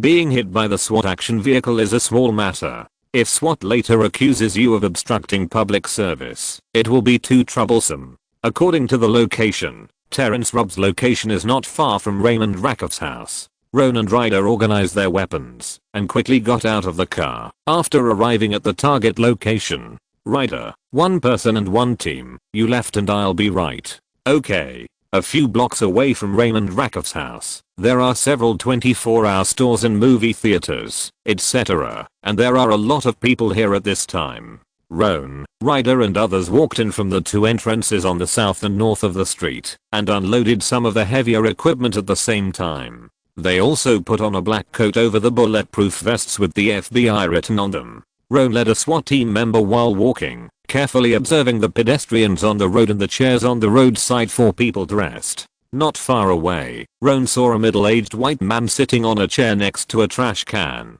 with a school bag beside him and a notebook in his hand, writing. We saw Terrence Robb. After pressing the communicator, Roan whispered, on the stool next to the trash can. After receiving Roan's instructions, Riyad also quickly found the other party. Okay, we saw him too. Roan and Riyad led their men to surround Terrence Robb's location without making a sound. Terrence Robb seemed to sense something, looked up and frowned after looking around, picked up his school bag, stood up and sat on the chair, ready to leave. At this time, there was no one around the chair except Terrence Robb. Seeing this, Roan did not hesitate and immediately took out his pistols with the SWAT team members and aimed at the other party. FBI.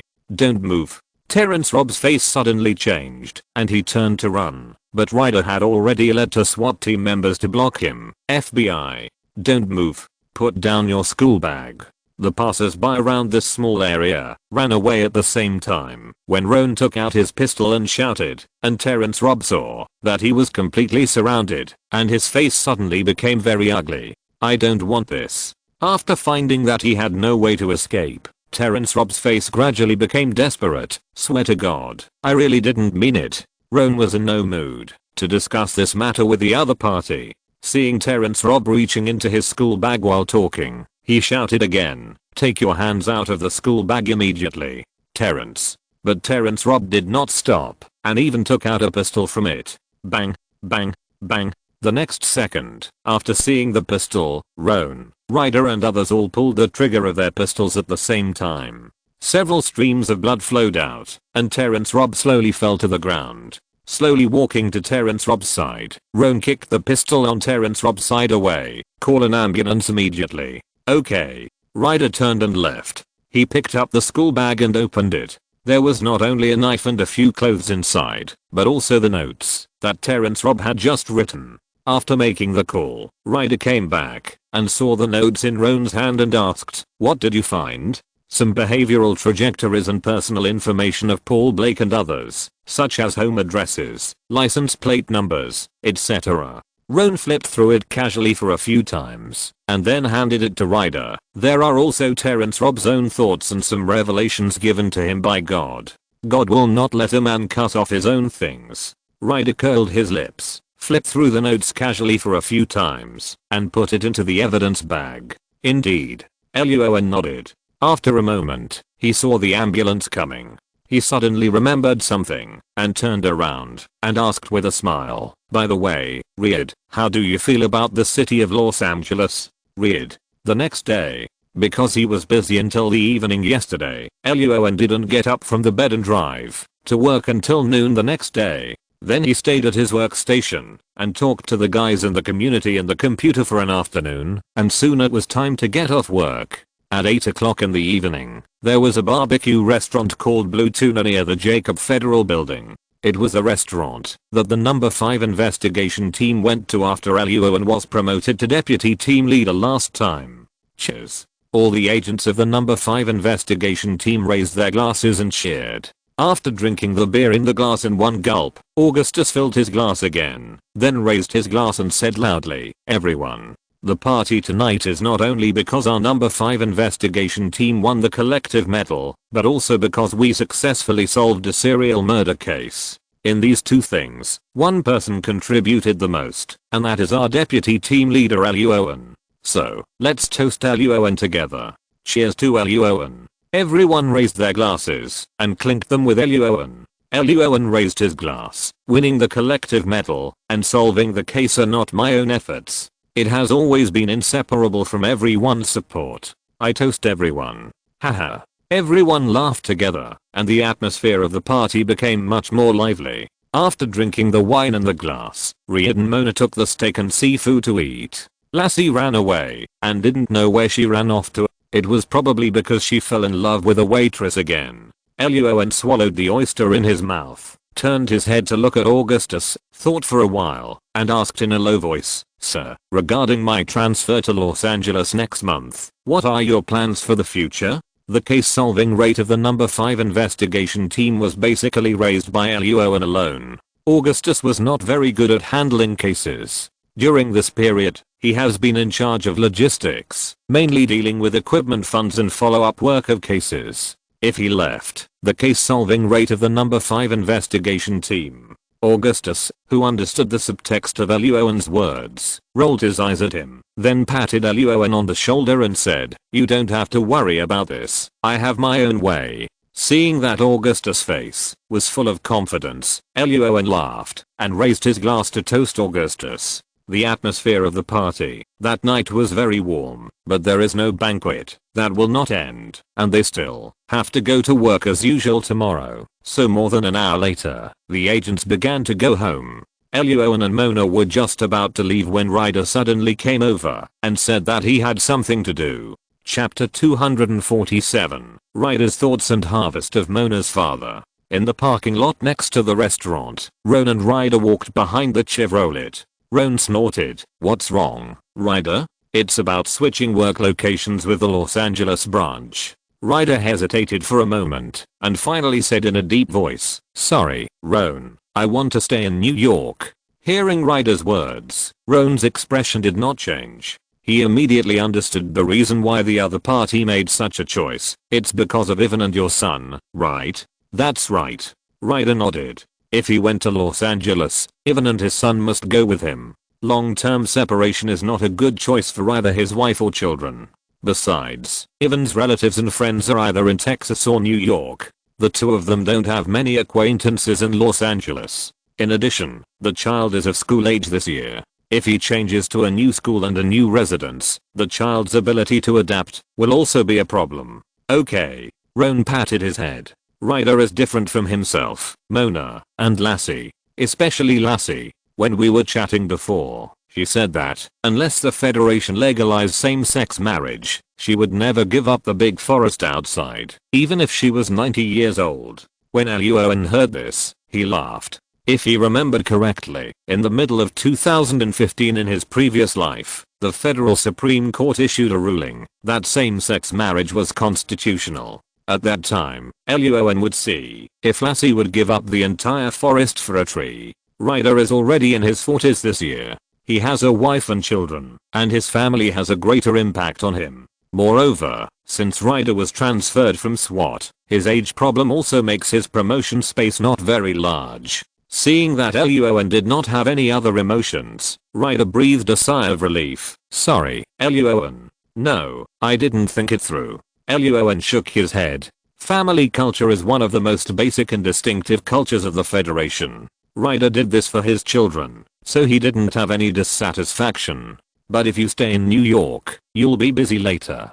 The two chatted briefly, and Luo An suddenly laughed. "August will probably turn you into a cow." After Luo An left, when the number 5 investigation team came to a new case, only Riyad and William were left. William was a technical agent and would not go out on field duty, so when Augustus found some new agents to join the number 5 investigation team, Riyad, as a senior, would definitely have to bear more responsibilities and pressure.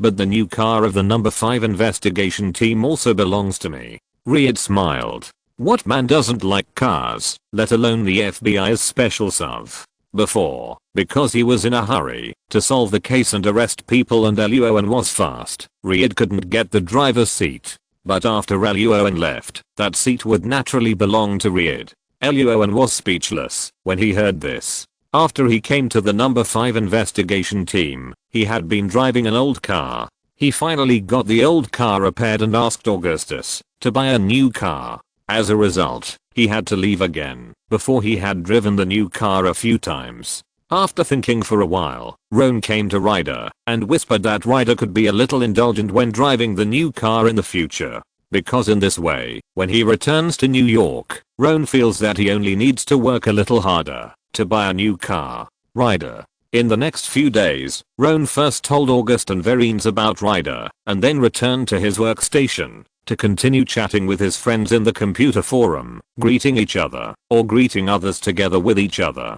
During this time, Roan calculated his gains during this period. After the First Lady bombing case, Roan received $1.83 million after tax from Columbia Pictures by selling his experience in solving the case, and $1 million before tax and $670,000 after tax from the First Lady Foundation. In addition, there is a $90,000 bonus for 3 medals, a double bonus of $4,000 after solving the bombing case, a double bonus of $4,000 after solving the serial murder case, and a salary of $4,000 this month. After a simple calculation, Luo An found that he had earned a total of $2,602,000 during this period. After all the funds were deposited into the account, Luo An drove to Wall Street again. The first stock Luo An bought was Apple, the second stock he bought was Microsoft, and the third time he changed another company. This time it was Amazon. After all, the future is the internet age. With the rise of online shopping, Amazon's stock price continued to rise after the internet bubble in 2000. In 2001, it was less than $6, but by 2012, Amazon's stock price had exceeded $180. With such a huge increase, Luo An had no reason not to buy. He used all $2.5 million to buy Amazon's stock. After the operation was completed, Luo An looked at the rising Apple and Microsoft stocks and showed a satisfied smile on his face. The dream of earning a small goal is one step closer. After buying a lot of food and returning to the number 5 investigation team, Luo An pushed open the door of the investigation team and was surprised to find that the agents were not working, but all stood neatly at the front of the office area, watching the TV news above. "Here's a chicken roll you asked for." Roan casually handed a bag of food to Lassie and then asked, "What are you watching?" Remember Magdalena, who was caught by Mona and Riyadh before? Lassie opened the package and took a bite, then pointed to the TV in front of her and said, "Magdalena's sister, Palfrey, who is called Mrs. Washington, was prosecuted today. But I don't know what happened. Just now several well-known news media suddenly said that Palfrey has a lot of information such as phone records of prostitutes, which involves a large number of senior military and political officials, businessmen, and celebrities. Although these media do not have the specific content of that information now, it can be said that everyone in Washington is in danger now." Wow. Roan picked up a chicken roll without spicy sauce and took a bite and nodded slightly in his heart. "It seems that Mr. Clement has taken action. But this matter has nothing to do with me. Just watch the show quietly." Thinking of this, Roan's lips curled up slightly and he took another bite of the chicken roll. Then he took a sip of coffee and started to watch the news happily. At this moment, Mona suddenly patted Roan's arm and pointed to the lounge next to him. Roan was a little confused, but he still walked over from behind Mona. "What's wrong, Mona?" After eating the chicken roll in a few big mouthfuls, Roan picked up a piece of toilet paper to wipe his hands and asked with a smile, "You won't stay in New York like Riyadh?" "No, it's not about this." Mona held a cup of coffee in both hands, with a complicated expression on her face. Hearing Roan's words, she shook her head, and after a long silence, she whispered, "I just received a call from my father. He said that he would return to China in 6 months, and then leave the CIA and transfer to other federal law enforcement departments. The expected place of work is Los Angeles." Roan. Chapter 248, The Case of the Corpse of an Old Man and a Young Girl at the Garbage Dump. When Roan learned that Mona's father would also go to Los Angeles in a few months, his expression remained unchanged, but his heart was already boiling. Is Los Angeles such a good city? Although he had lived 2 lives, this was the first time Roan met the woman's elders. Everyone knows the uneasiness in a man's heart when he meets the other party's elders for the first time. Moreover, Mona's father was a CIA who had been on missions abroad for many years. Roan felt that, although the possibility of the other party taking action was not high, it was not impossible. After Mona finished talking about this, she continued to chat with Roan briefly, then turned and left the lounge. Roan followed closely and returned to his workstation with Mona. There is an old saying in the East that there must be a way when the car reaches the mountain, and the boat will naturally sink when it reaches the bridge. Roan thought about it and finally decided to just act according to the circumstances when the time comes. Anyway, the other party would not directly pull out a gun. However, some information still needs to be inquired in advance, so Roan began to inquire about Mona's father's personal situation. Then Roan learned that Mona's father was not from New York.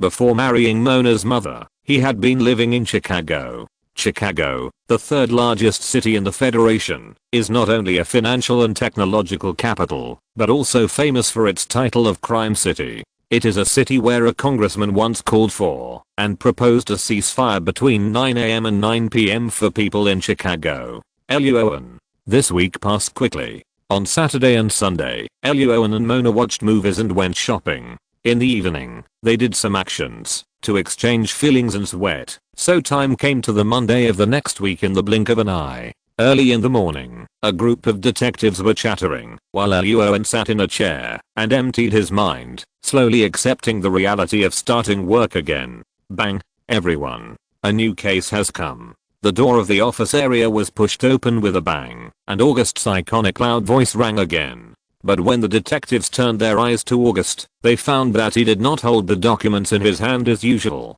Just now, a body was found in a garbage dump in the suburbs of New York. Because it belongs to the federal government, the NYPD called us. Okay. Roan took a sip of coffee, got up and went to the crime scene with Mona. The location of the crime scene is a little far from Manhattan Island, and it is a garbage dump, so the smell is very magical and complicated. Roan and Mona sneezed twice as soon as they got out of the car. Hello, I'm Roan Greenwood from Investigation Team 5. Showing the golden badge to the NYPD waiting at the scene, Roan and Mona lifted the cordon and walked into the crime scene, asking, "What's the situation with the body? Have you found out the identity?" "Hello, Deputy Chief Roan." The NYPD stretched out his hand and shook hands with Roan. Hearing Roan's question, he explained, "Sorry, there are not one body, but two." "What?" Roan frowned, and Mona showed a look of surprise on her face. She turned her head and asked, "But when you called, didn't you say there was one body?" "Yeah." The NYPD spread his hands, with a helpless expression on his face. "But when we found the first body, we briefly checked the nearby garbage, and then found the second body in a cardboard box." "Okay." Mona sighed when she heard this, and at this time she and Roan had walked to the side of the first body. The NYPD began with a brief introduction. The body is of a white female, about 60 years old. She has no wallet, no bank card, and no information related to her identity. The body was covered with a white cloth. Roan bent down and lifted the cloth. A body with a severely damaged face and a watermelon almost split in half appeared in front of him. Mona, who was standing next to him, also saw this scene and cursed a word starting with F under her breath. Then she turned around and asked, "Did you find the murder weapon?" "No, there is too much garbage here, and we can't find it." The NYPD shook his head and pointed to a black pocket not far away, "But we found a bloody disposable raincoat in it. It should have been left by the murderer." Luo An nodded, covered the body with a white cloth, and took Mona to the location of the second body, and asked, "Can you find out which garbage dump these two bodies were taken from?" This garbage dump is responsible for half of New York City's garbage, with nearly 150 garbage trucks going in and out every day. The NYPD followed Luo An and said, "If the crusher in this garbage dump wasn't a bit old and the garbage wasn't broken up, it would easily get stuck in the crusher, forcing the garbage dump workers to break up the garbage manually. The two bodies might have been directly processed by the crusher, and we wouldn't have found them at all. I hope the staff who found the bodies will have a good dream tonight," Luo An said casually, then bent down and began to check the second body. The second body was a little boy, about 6 or 7 years old. The body was somewhat mummified, and the signs of being carefully handled were very obvious. Not only that, Luo An also found that the fingers of the boy's 10 fingers had disappeared. "What a bad day." Luo An sighed, covered the white cloth on the second body again, and then turned back to Mona and said, "Call the people in the trace examination department." "Okay." Mona nodded, and just as she took out her mobile phone, Luo An suddenly thought of something and added, "By the way, tell them about the situation at the scene, and ask them to send more people and drive a slightly larger car. They may need to take back all the garbage near the two bodies." Looking at the densely packed black packaging bags and various garbage near the two bodies, Mona grinned. "Okay, no problem." 12 o'clock noon, the office area of the 5th investigation team. "So, one murder case has become 2 murder cases?" Lassie took a sip of coffee, and the expression on her face was a little surprised. "That's right." Riyad nodded, and then said, "But there is one good thing, that is, Roan and Mona did not find the third body in the garbage dump." "What a good news." Lassie was speechless, and then asked, "What are Roan and Mona doing now?" "In the trace examination department, waiting for the forensic autopsy and rummaging through the garbage to find clues." Riyad patted Lassie on the shoulder and smiled, "But because there is too much garbage at the scene, they can't finish rummaging through it for a while, so Roan asked you and me to help." "Lassie." "In the trace examination department, the forensic doctor has completed the preliminary examination of the two bodies. Corpse number 1 has 12 puncture wounds on the left and right breasts, but the real cause of her death was pneumothorax." Roan nodded, standing aside. "In other words, she was choked to death by her own blood, right?" "Yes." The forensic doctor turned around and continued. No body fluids were found in the lower body of the body, but there were lacerations inside, and some small wooden splinters were found. We found a wooden table leg that met the requirements in one of the garbage bags. Mona frowned as she looked at the well-maintained corpse, which was already in its 60s, but had good skin. Luo An, who was standing next to her, remained expressionless and asked, "Have you found out the identity of this victim?" Chapter 249. Women can also overindulge. I'm afraid it will take some time. The forensic doctor put his hands on his hips and explained, the FBI internal database can't find the fingerprints of corpse number 1, which means she has never been to prison. At the same time, the face of corpse number 1 was beaten to pieces by the murderer. If you want to do a facial comparison, you have to wait for my colleagues to complete the facial reconstruction, which will take some time. The forensic doctor raised his right hand and made a gesture of insulting a Korean man with his thumb and index finger. Considering that the facial reconstruction technology in 2005 was not very perfect, Luo An estimated that the gap between the two fingertips of the forensic doctor was about 3 days. Okay. Luo An turned his gaze to the second little boy's body. What was his cause of death? The most common mechanical asphyxiation. The forensic doctor walked to the side of body number 2 and said, but he has traces of star invasion, and the location of the star invasion has not yet recovered, which means that he was invaded by the star not long before his death. At the same time, according to tests, his skeletal age is 7 years old, and the time of death is about 1 to 1.5 months. Judging from the preservation of the body, he has been kept in a low temperature environment after his death. After listening to the forensic doctor's introduction, Luo An subconsciously thought of the priest in the previous case. Shaking his head and throwing the idea aside, Luo An continued to ask,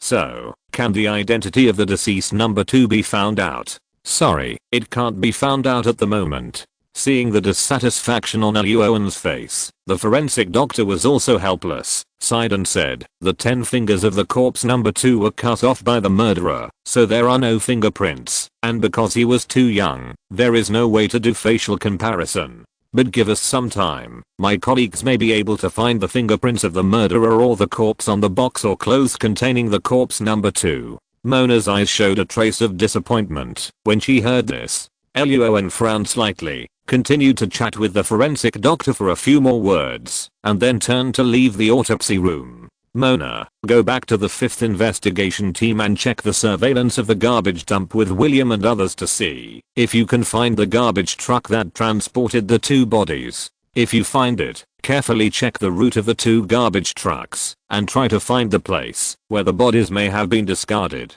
No problem, leave it to me. Mona has always been good at computer matters, so she immediately smiled and turned to walk towards the elevator not far away. The elevator door slowly closed, and Luo An turned and went to another large room in the trace inspection department. At this time, in this large room, Riad and Lassie were busy looking through the garbage with several agents from the trace inspection department. I feel that no girl will want to approach me in the next week.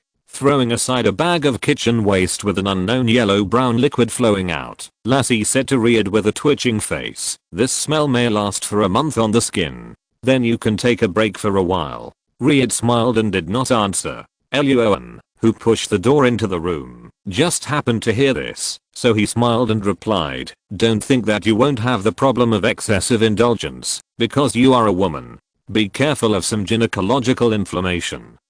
Lassie wrinkled her nose and snorted lightly. On the surface, she didn't care, but she remembered Luo An's words in her heart. Mainly because Lassie found that she always had insomnia, loss of appetite, and some pain in her lower abdomen recently. After going to the hospital for a checkup, the doctor didn't find anything wrong. If it was really because of excessive indulgence. After all, Lassie was already in her 30s, and she didn't blindly believe in Rome. But when she went out shopping with Ivan last weekend, she found that Ivan's complexion was obviously much better than before, and she often praised Riad. Taking a chair and sitting next to him, Luo An asked, how is it? Have you found any useful clues? The detectives from the trace examination department found a bloody coat not long ago. Riyad pointed to the room next door and said there were traces of being stabbed by a knife on the coat, and the location of the knife wound is similar to the location of the wound of victim number 1, so the detectives from the trace examination department took the coat to do a bloodstain identification. The results of the identification showed that the blood on the coat was indeed from corpse number 1, but no other people's fingerprints were found on the coat. Luo An was silent for a moment and looked up and asked, "What about the style of the coat?" Riyad was slightly stunned. "What do you mean?" Lassie on the side reacted, clapped her hands and her eyes lit up. "We don't know the identity of the deceased number 1 yet, but we can find the store that sells the coat through the style of the clothes, and then through that store, find the person who bought the coat, and thus find the identity of the deceased number 1. "That's right." Roan gave Lassie a satisfied look. When listening to the medical examiner's words in the autopsy room, Roan and Mona both found that the skin of corpse number 1 was well maintained. White women's skin is far less delicate than that of Asians. For someone who can maintain such good skin in his 60s, his family situation and economic level must be extraordinary. The coat of such a person cannot be the common style on the street. Roan got up from his chair and took Lassie to the room where the coat was. The coat was placed together with other physical evidence related to the deceased number 1. Roan took it out of an evidence bag and handed it to Lassie. Lassie often went shopping with different women and knew much more about various brands than Roan. Sure enough, Lassie took the coat and observed it carefully. After a few seconds, she raised her head and said confidently, "The brand of the coat is super trash, and the style is the latest this spring. Most of the stores of this brand are in Manhattan." "Very good." Roan nodded and immediately took Lassie back to the 5th investigation team. Mona, William and others were looking for surveillance at this time, but found nothing. Because the garbage dump in the suburbs has been in disrepair for a long time and has not made much money, the federal government has planned to sell it to a private company, so there are no surveillance cameras installed. What? Such a large garbage dump, the federal government has not made any money and even has to subsidize it every year? Luo An felt a little confused about this and didn't understand how the group of people in the federal government operated. But it didn't matter. After telling William and Mona the name of the coat brand, Luo An began to let Mona and William carefully investigate the consumers who bought this style of coat. Because there are not many stores of this brand in New York, and the deceased number 1 is older, it didn't take long for Mona to find the identity of the other party in a membership store. Flavia Flan, 63 years old, works in the New York Health Department, and is a doctor. Her husband has died, but her husband had a big company when he was young, and left a large inheritance to Flavia Flan after his death. Good. Luo An nodded, which can explain why Flavia Flan is rich. Leaving his chair and stretching, Roan continued to ask, "Where is Flavia Flan's home? Does she have any close relatives living in New York?" After tapping a few times on the keyboard, Mona replied, "Her home is on Manhattan Island. She has no close relatives, and her son died of AIDS at the beginning of this year." Roan frowned slightly when he heard this, and he quickly took Lassie into the equipment room, then drove the SUV to Flavia Flan's home. Chapter 250 HIV Carriers. Manhattan Island, Greenwich Village. The dark SUV slowly stopped at the curb. Lassie got out of the car, looked at the huge single-family apartment in front of her, and patted Roan on the shoulder. "Roan, this place doesn't seem to be far from your home, right?" Roan looked at the big house in front of him, which was at least 3 times more spacious than his small apartment, and nodded with a smack of his tongue. Flavia Flan's home is at the southernmost end of Greenwich Village, and Roan's home is at the northernmost end of Greenwich Village. It seems that the distance between the south and the north is very far, but in fact it is only a few minutes walk.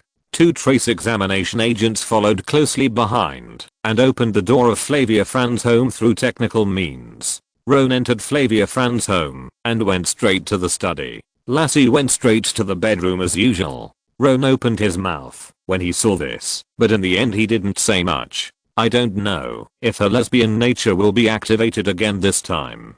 Pushing open the door and entering the study, Roan saw several piles of documents on the table that were taller than a person.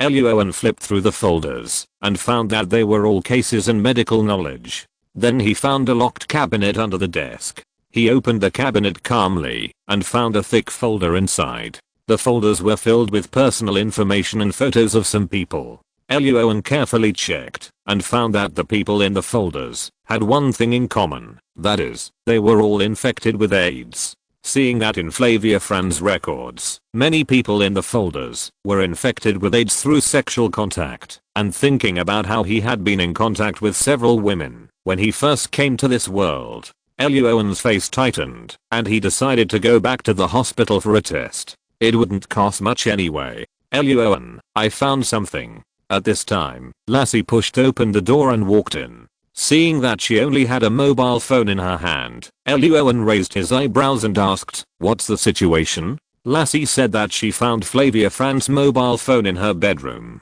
After opening the phone, she found that she had been contacting someone recently. That person was her colleague and had come here now. Okay. Luo An nodded and handed the folder in his hand to Lassie. What is that? Lassie was a little confused, but she still opened the folder. Roan told her about his plan to go to the hospital and then asked Lassie if she wanted to go with him. Although HIV is not transmitted through saliva, kissing is not the only way for women to communicate with each other. What if a woman is infected with HIV and accidentally has a bloody wound on her body, and Lassie accidentally touches her blood? The probability of this series of events is indeed not high, but Lassie has been in contact with a large number of women, and her emotional life is much richer than Roan. Sure enough, Lassie opened the folder. Her face turned green after seeing the contents inside, and she immediately nodded and decided to go to the hospital with Roan to have a blood test. Not long after, Flavia Fran's colleagues rushed here and brought 2 thicker folders. "Hello, just call me Lina." Flavia Fran's colleague is a white woman in her 40s. She handed the folder to Lassie. When Roan asked her about Flavia Fran's recent work, she replied, since her son died of AIDS, Flavia has focused her work on treating AIDS patients, providing them with help, and finding the source of AIDS patients. Lina said that many people actually don't know that they have been infected with AIDS. Flavia investigates people who have had close contact with AIDS patients and then tells them and their families about this possibility. Wait a minute. Roan frowned and interrupted him. You mean Flavia will ignore the request of AIDS carriers and directly tell their families about this? Yes. Lina nodded with a complicated expression on her face. Roan and Lassie looked at each other. Their expressions changed slightly and they both understood each other's thoughts. Even in the Federation, a place with a relatively open atmosphere, people are terrified to talk about AIDS, and AIDS patients are often discriminated against, spurned and hated. Flavia's original intention was to protect the safety of the families of AIDS patients, and she hoped that the families could help AIDS patients and overcome this difficulty together. But in fact, the first feeling of the word AIDS is always fear. Parents are angry, wives and children are disgusted, and colleagues and friends avoid them. This is the true portrayal of what AIDS patients face most of the time. In addition, federal people still attach great importance to privacy rights. Flavia's behavior is obviously a bet on the kindness of others with her own life. But from the current situation, Flavia obviously lost the bet. Roan did not discuss the right or wrong of Flavia's behavior. He asked directly, has Flavia received any threatening calls recently? You should ask me why she hasn't received any threatening calls. Lina sighed and said that, since Flavia started doing this, the phone in her office would ring many times a day. In addition to people who called and scolded her, there were also people who wrote threatening letters. Lina pointed to the 2 super thick folders she brought with her. One of the folders was full of threatening letters sent by others, and the other folder was filled with HIV carriers that Flavia had already found out. There is a fine line between invading privacy and preventing AIDS. Luo An knew what the content of those threatening letters would be without even reading them. After thinking for a while, he asked, do you know how Flavia investigated the connections between these AIDS patients? Field visits or other means? Field visits are the main method, but there are other methods as well. Lina replied, Flavia has a brown notebook, which she usually carries with her in a red handbag. That notebook records the entire process of her investigation. Every time Flavia writes a name on it, when she conducts the next investigation, 80% of the other party has been infected with HIV, so we often jokingly call that notebook the book from hell. red handbag and brown notebook. Lassie frowned when she heard this. They didn't see these two items. They turned to look at Luo An. Luo An thought of the disappearance of Flavia's wallet and other personal belongings, and nodded and said, "It's likely that the murderer took them away." That afternoon, investigation team number 5, office area. Riyadh was distributing several folders brought back by Ron and Lassie. Augustus stood in the front and briefly introduced Flavia's situation. He said loudly, "Everyone, the murderer who killed Flavia is most likely an AIDS patient who had contact with her. These in your hands are the personal information of these patients. Our next goal is to carefully investigate and find the murderer among these people." The number of people in the several folders added up to nearly 200, and there were nearly 100 threatening letters on the other side. After he had finished distributing them, William looked at the more than 40 papers on his desk and his mouth twitched. Riyadh smiled when he saw this. Fortunately, he was not a technical agent. However, when he turned around and saw that Ron and Lassie's seats were empty at this time, Riyadh was a little confused. He had not heard of any new tasks. Augustus picked up the coffee and took a sip. "They just asked me for leave to deal with some personal matters," Mona, who was also confused, said. End of this chapter. Thank you very much for reaching the end. Don't forget to like. Looking for more exclusive content and immediate access? Subscribe to our Patreon. Remember, every like, subscription, or donation encourages us to continue. Thanks to everyone. See you in the next video.